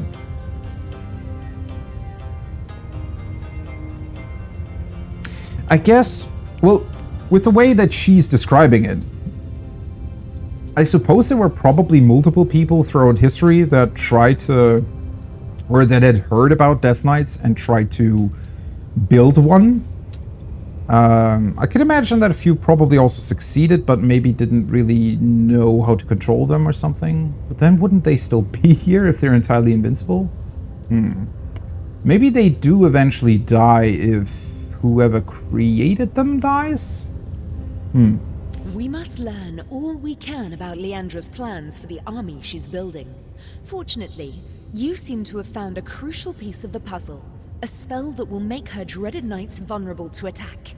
Excellent work, Source Hunter. Simply excellent. Kind of find it funny that she just now refers to us as Source Hunter, even though she originally didn't really want to. Well, I mean, her plans. What are her plans? Aren't her plans simply to destroy the world? I mean, I guess we still haven't fully established her entire motive for that, or rather haven't really found out whether or not maybe there is a little bit more to it than she's letting on, but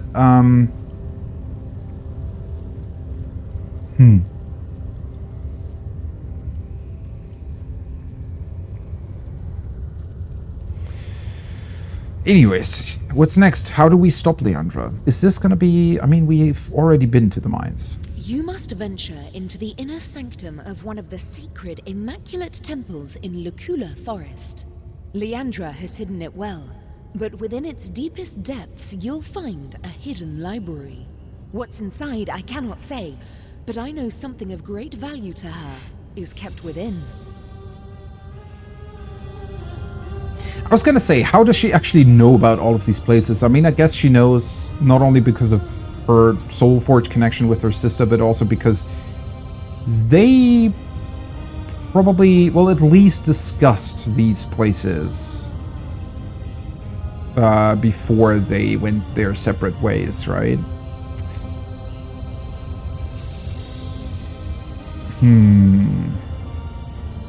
Part of me wishes that they wouldn't just, I don't know, straight up always tell you where to go next. I mean, ever since we've met Ikara, it was just, oh, hey, go to the mines. Oh, hey, go to this hidden library. It's a little bit, well, I don't really mind, because at the end of the day, the stuff that you find in those places is still very intriguing and, like, mysterious and whatnot, and there are still a lot of ways that we haven't explored yet.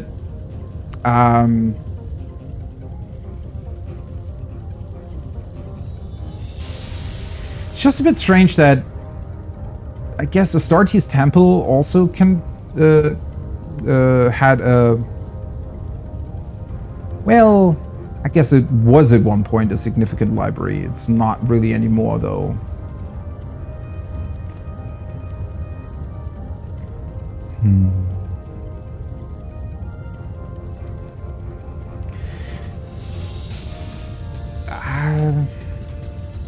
Just struggling with it a little bit because, well, we've already been to Leandra's office. Wouldn't she have taken all the most important books from that library to her office to have everything accessible at the same time? I guess she might, well, you can sort of explain it by saying that she might have not wanted to keep everything at the same place, which certainly would make sense. Well, once again, I'll probably see once I get there. And how can we find this hidden library? The Immaculates are no invention of Leandra's, though styling herself as its so-called conduit is, I must say, rather clever. They were an ancient religious group, countless sorcerers among them numbering hundreds of thousands before the death of Brachus Rex and the abolishment of Source. Whoa, hundreds of thousands? That's a lot of people. Okay, I didn't realize that. I guess, well, yeah, without that history to it, Leandra probably would have had a much harder time establishing a faith like this, right? I mean, she only really had 2 years, so yeah, probably explains a lot better why so many people are joining her in that. Leandra's little cult has retaken this immaculate banner and repurposed the ancient immaculate temples after their own fashion. The temple you must find is particularly well hidden. You'll have to become an immaculate yourself in order to gain access to it. Do I really have to? Because I kind of was able to access the one in the mines without having to become an immaculate. And Arhu suggested that for that we should also become an immaculate already. We'll see about it. If the time comes that you must reveal yourself as imposters, you'll have many an impassioned foe to face. Yeah, that's exactly why. Just like with the goblins that were trying to protect the entrance to the mines, I usually prefer just, you know, killing everybody that I come across, because if we secretly go into the Immaculate Order and then are found out, we'll have to fight more or less everybody all at once. Whereas if we just fight our way in, then maybe we could do it sort of one at a time. I don't know. I mean, it's fine though if they make you become an immaculate or you know, pretend to be one for this. You'll know you've reached the right place when you meet the priest who calls himself Mangoth. He protects the blood. It is he who you must ultimately defeat. Mangoth. Name definitely rings a bell. Might have been somewhere in some notes, something. That Immaculate Temple. We need to learn more about Leandra's operations. I've seen mere flashes of what she's planning, but her enterprise is growing at an alarming rate. If we want to learn more about this cult, the so-called Immaculates, you'll have to join their ranks and explore as deeply into their elite as possible. To be fair though, actually joining them will definitely yield us a lot of answers, probably. A lot more anyways than just killing our way through them.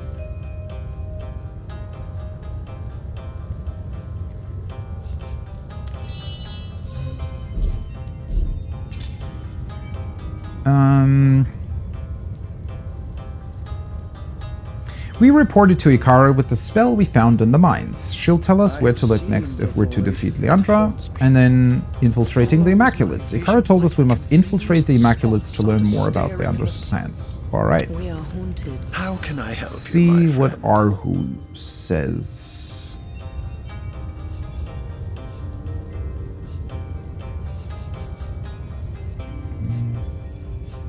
By all means. How can we still ask this? Yeah, he doesn't. And what might those be?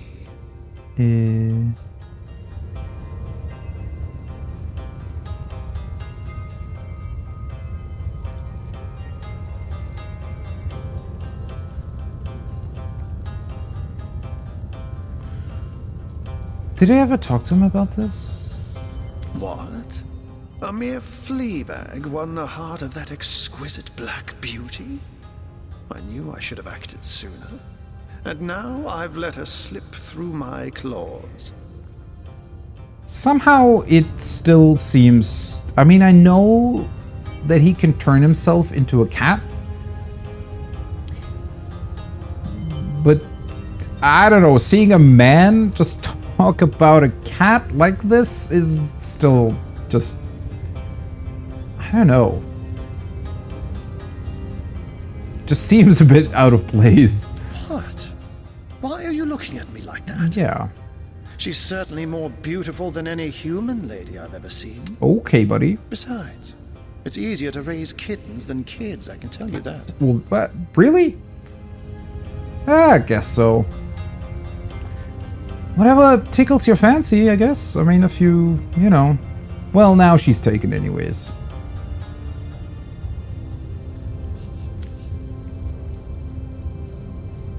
Okay, nothing new from him then. Well, I guess back to Lucula Forest it is then. Well, I mean, it was already pretty clear that eventually we would have to go to that upper path. Let's see, Silver Glen, maybe. It was pretty clear that that is where we have to go next. Though I do still wonder about that Troll King and his affairs. Oh yeah, now it... No, this is still...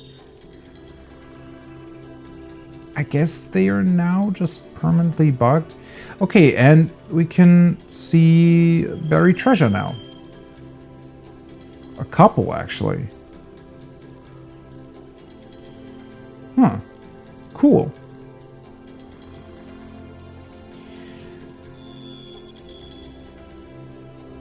I guess I can just try to access that whenever I see it on the map. The lair of the mysterious wizard. So that's where that Maridio guy seems to be.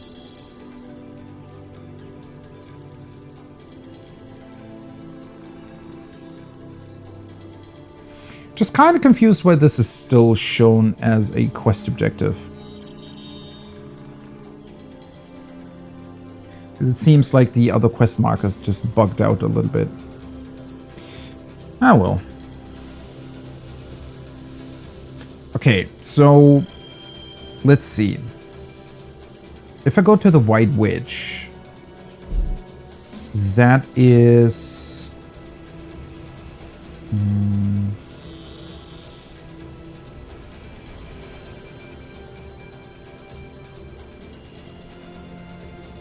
that should be this one. Buried treasure.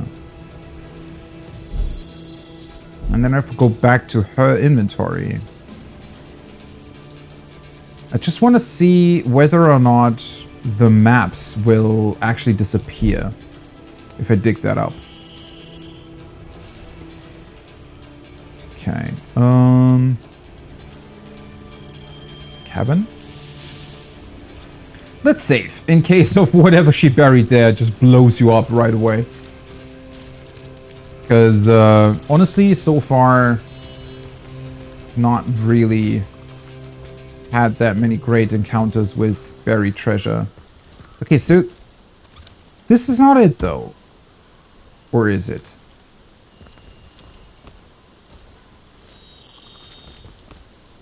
Did I dig this one up? I don't remember. Certainly in the same spot. It probably is, isn't it? Inside of Vassos.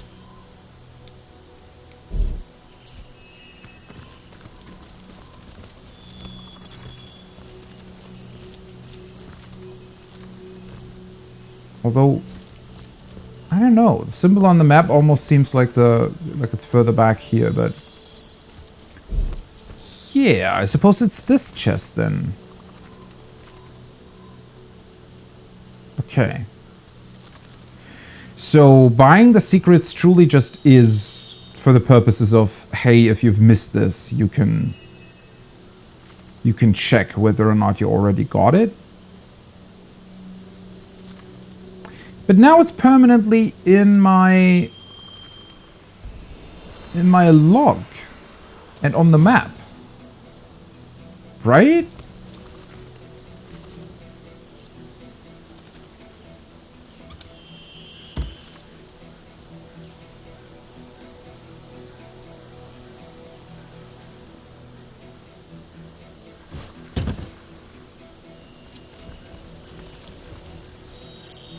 So,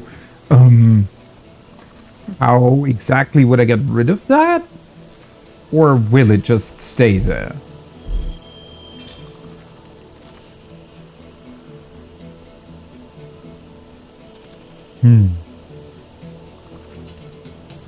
Doesn't even... There's nothing that marks as complete here.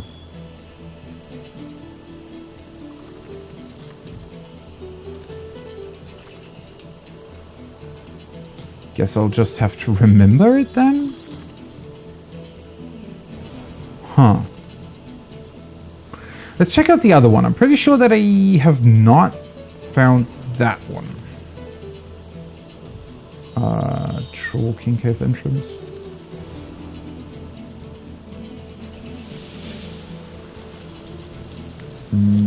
I might have to teleport somebody over there.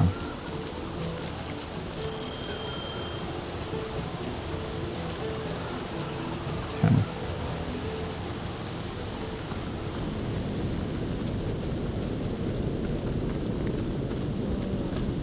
Poked heat!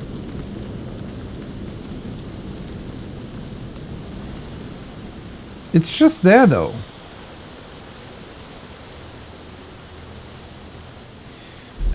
What does that correspond to, then? Buried treasure... This chest is protected by the enchanted waters of Lacula, realm of the White Witch. Is it that one?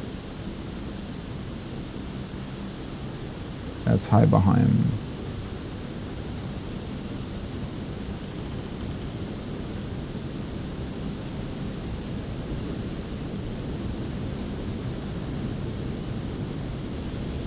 Not exactly sure which one it's supposed to be. Or is there... let's see.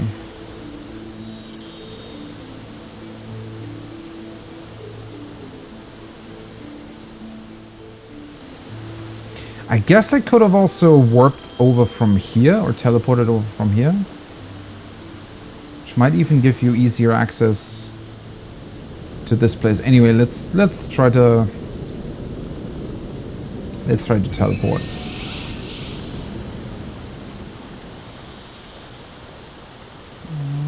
Why is this considered out of sight?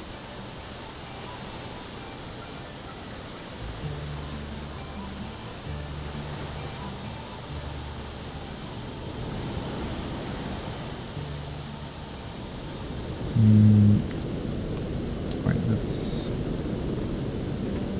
always a little bit of a finicky thing.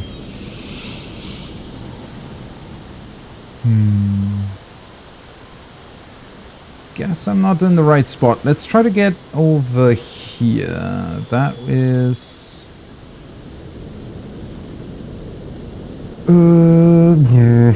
we'll have to run back a bit.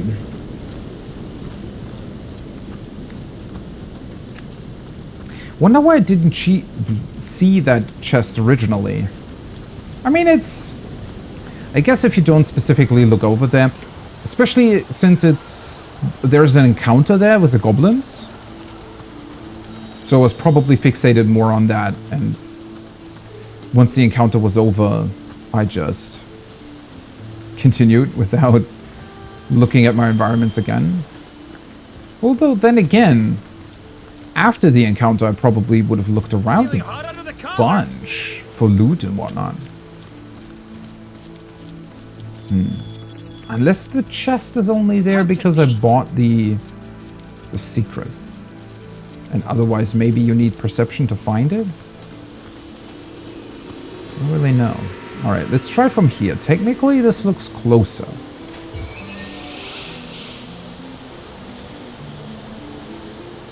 Yeah, this works. Boink.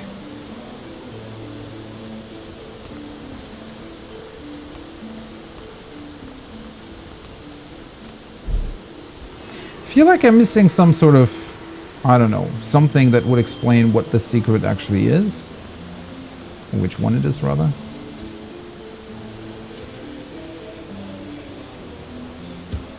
Okay. Yeah, it still remains on the map.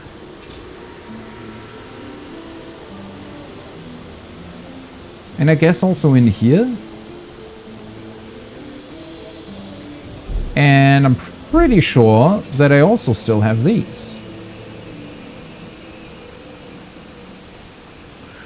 That is strange. So, once I'm sure that I've actually gone through all of them, I can just sell them again, right?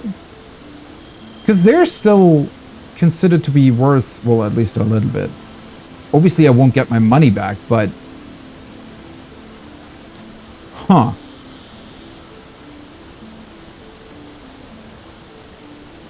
That is very, very strange that you're just able to do this. Just loot it, and then... Sure. That's... Really strange. Alright, let's get you back. Yeah,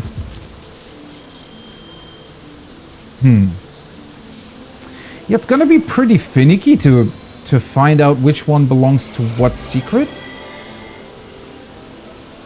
Because it's not telling you, right? So I need to make sure that I've gone through all of them before selling them again, I guess. Now I kind of want to know what happens if you do sell them. I guess I could just save and try, huh? Really wonder if it just immediately removes the symbol from the map again, or if that just stays around and you just get some money back.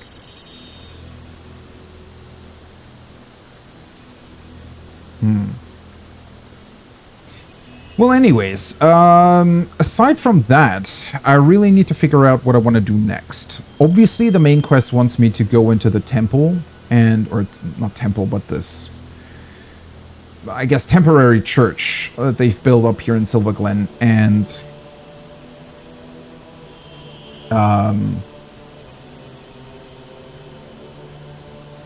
become one with the Immaculates.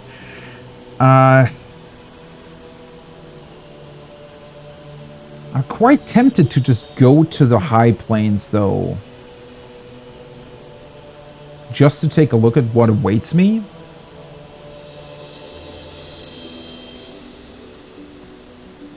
I mean, I'm fairly certain that I would still be able to join the Immaculates after I've explored up there, right? Don't think I have to do that right away. I mean, there might be, technically there could be some sort of patrol that's set up here that really only lets you through if you're an Immaculate. Maybe they're doing it that way. Or maybe they're giving you a bunch of different options.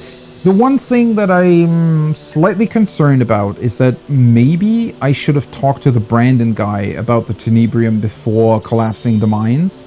Because I feel like even though I have Tenebrium with me, the fact that the mines are counted as collapsed now might have made it so that I can't talk to him again about the Tenebrium. Though it is strange, the quest is still in my quest log. I can even talk to him about it, but it somehow just doesn't consider that I have Tenebrium in my inventory.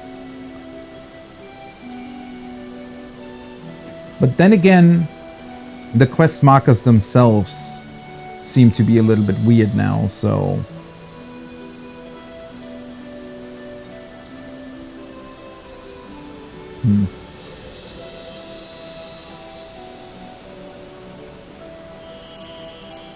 I guess I can also look at that next time I open up the game. Maybe by reloading, it'll fix itself. Anything else that I would like to do before that? Yeah, so this quest, I'm not really sure if I can still do it. These are the main quests. No idea where I would find another troll for Fumble. But then again, we also still have... Well, the Naked Truth? No idea how to do this?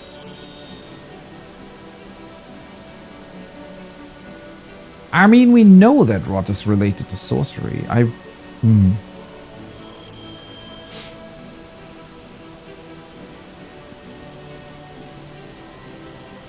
might have missed some hint for this quest in the mines, because otherwise I don't really know how this will continue. I mean, maybe we'll find some info eventually.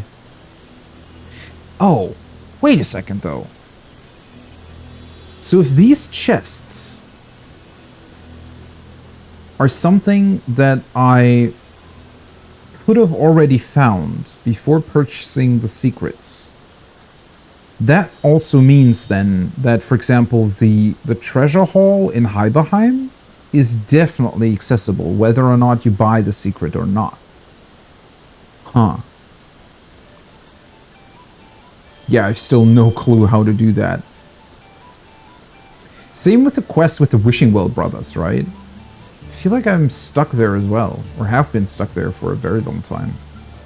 Because I thought it was connected to those weird sentinels that are, like, that have these environmental puzzle next to the wishing well in Heiberheim, but I don't think that actually did anything, because I solved that, right, by teleporting the sentinels around, and still the wishing well didn't really... Well, he's still saying that, right, whatever scroll they need is in the castle, and the castle has the impenetrable magic barrier still up, and absolutely nothing gives any sort of hint that would allow me to pass that specific barrier. Which would be connected to... Oh, wait. Wrong menu.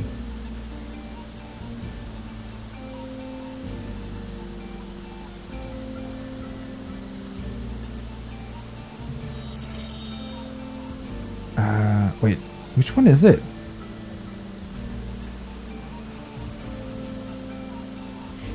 Oh, Treasures of the Winter King. Castle House is one of the largest treasure rooms in the realm of Fairy. Yeah, I know that. You'd assume that the secret would at least give you a hint as to how to get there. Apparently it does not. I wonder if it's connected to the Iron Maiden.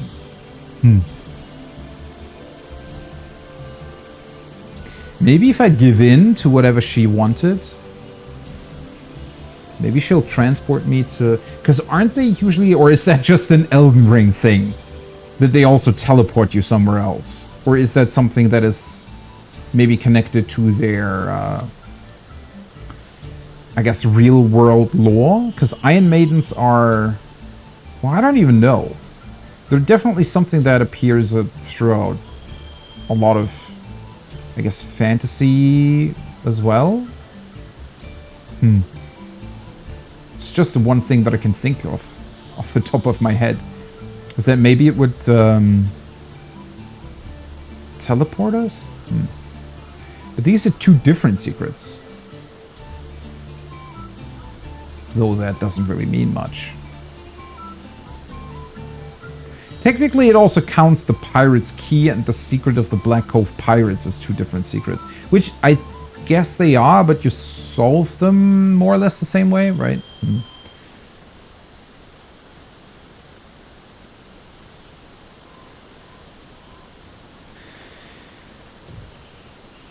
Okay, it's a little bit of a difficult decision, though.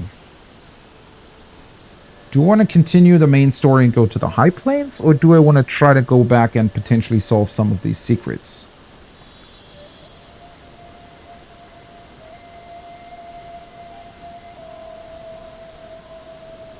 You know what? This might actually be a good stopping point. I'd have to stop in a couple, like in half an hour at the latest anyway. So I think I'm just going to call it here. And for the next stream, try to make up my mind as to what I would want to do. Though this is actually going to be a bit of a struggle, I think. You venture into the embrace of immaculates. Salutations. Well, the biggest problem with most of those secrets is that I've already spent quite a significant amount of time on some of them and still wasn't really able to solve them, or didn't really know what to do there, so... Let me try one more time talking to Lawrence, though, just to exhaust all the dialogue options. Although then again... wait a second. Key to the mine office. Where the hell is the mine office? Or is that this one? Is that the key to his house? There wasn't an office in the mines. At least not that I was aware of. He also has a chest. I wonder if there's some way I could try to pickpocket him or something, right? I don't... Well, not really good at that, but...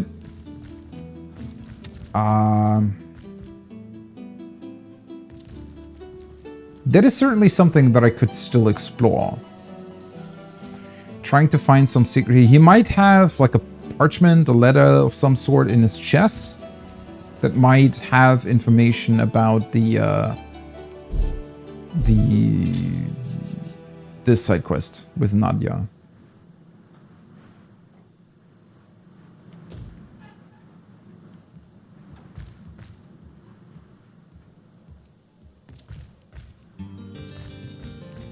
Somehow this is very strange to begin with, right? So the mines are now collapsed. What's up with all the miners that aren't necessarily Immaculates?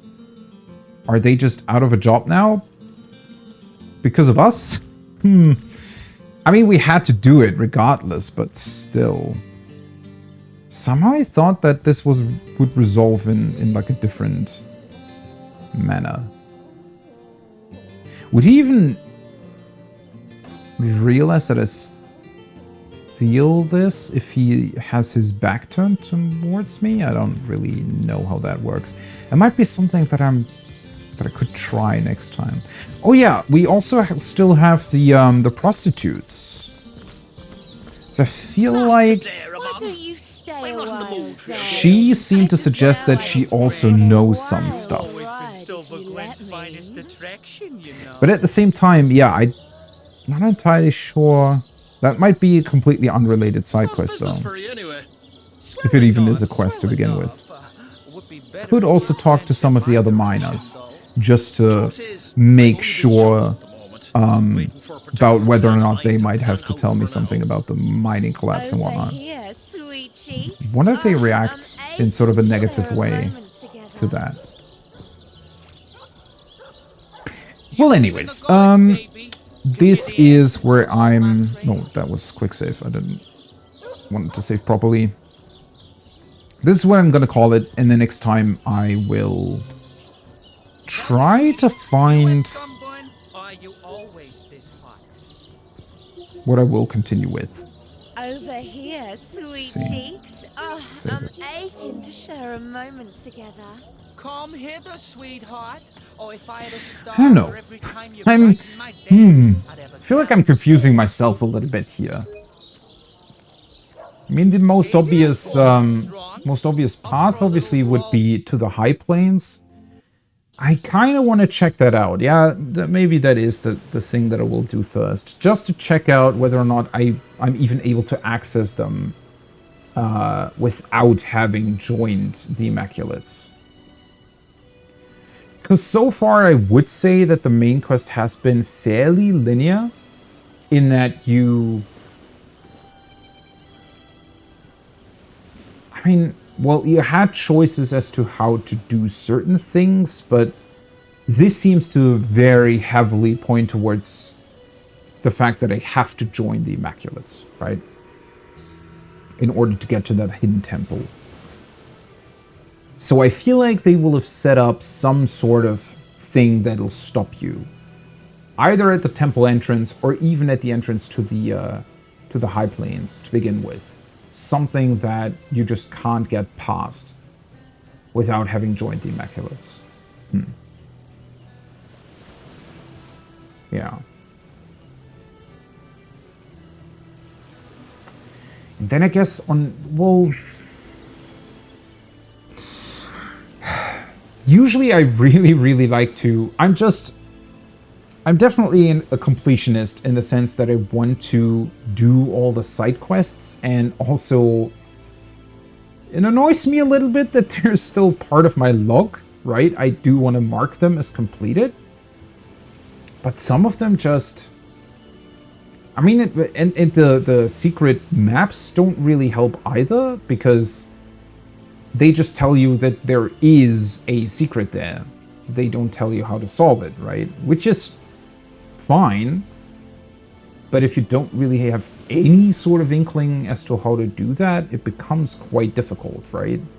I mean, certainly the Hyberheim Castle treasure chest room, I feel like I might have just overlooked something. I mean, there is the spell that you get in order to get past the magical barrier, like the initial one that's at the entrance to the castle, but that had an interactable button prompt, right? You could just click use on the barrier and it automatically used the scroll in your inventory in order to get rid of it.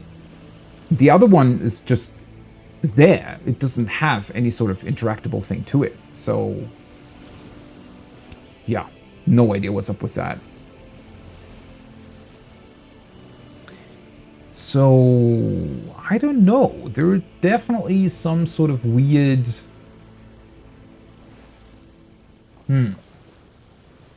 secrets / other things that I guess I will have to figure out. I mean, I'm not, you know, if I can't solve it, then I can't solve it. I'd imagine that as cool as it would be to access the treasure room, for example, at the end of the day, it would probably just be more loot. I don't expect there to be anything super... I mean, maybe there's some really, really cool, unique stuff in there. I don't know. But I don't really expect it to be super, super important to, you know, get it done. And I am still quite interested in following the main quest as well. So I don't want to spend, you know, hours and hours on the side quests if I don't even have any sort of idea how to do them. Oh well. We'll see about that, I guess. Until then, that's going to be it for now. More Divinity Original Sin probably on Tuesday. As always, I'll try to keep the stream schedule updated.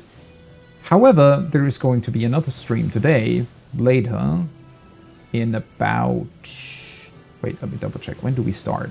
It's in about 6.5 hours, right? No. 5.5 hours. 5.5 hours. 7 p.m. my time, right. In 5.5 hours. Wow, that actually... Shit. That's way less time than I thought it would be. Still want to do some other stuff. Anyways. Yeah, 5.5 hours. We'll be back to more Dragon Song's reprise proc in Final Fantasy XIV, and we're getting close. Last time we actually managed to get to the last phase for the very first time. And while the phase is still, you know, about 4 minutes of nobody can fuck up in order to get through it, at least the theory behind it is fairly simple. So we'll see. I just hope that, you know, in the 2 lockouts that were proc today, we see it a bunch more times and can get more comfortable with it. I will definitely have to check out a couple of, you know, minor things in P6 as well, just to make absolutely sure that once we get there, I fully know what to do and don't make any mistakes that'll wipe us before we can even reach P7. And then, well, yeah, I know the theory of P7, obviously, but the most difficult part is to execute it in the moment, right? To remember all the right steps to take and not suddenly be at the wrong spot and be hit by an extra flare like last time. But yeah, that's going to be the next one. And then on Monday as well, tomorrow, there is going to be more Final Fantasy Dragon Song's reprise proc. And then we're back to Divinity on Tuesday. Cool. It's been a bunch of fun. Thanks for hanging out. Thanks for chatting. And hopefully I'll see you on the next one. Until then, have a great rest of your day, evening, or morning, wherever you are. Bye-bye.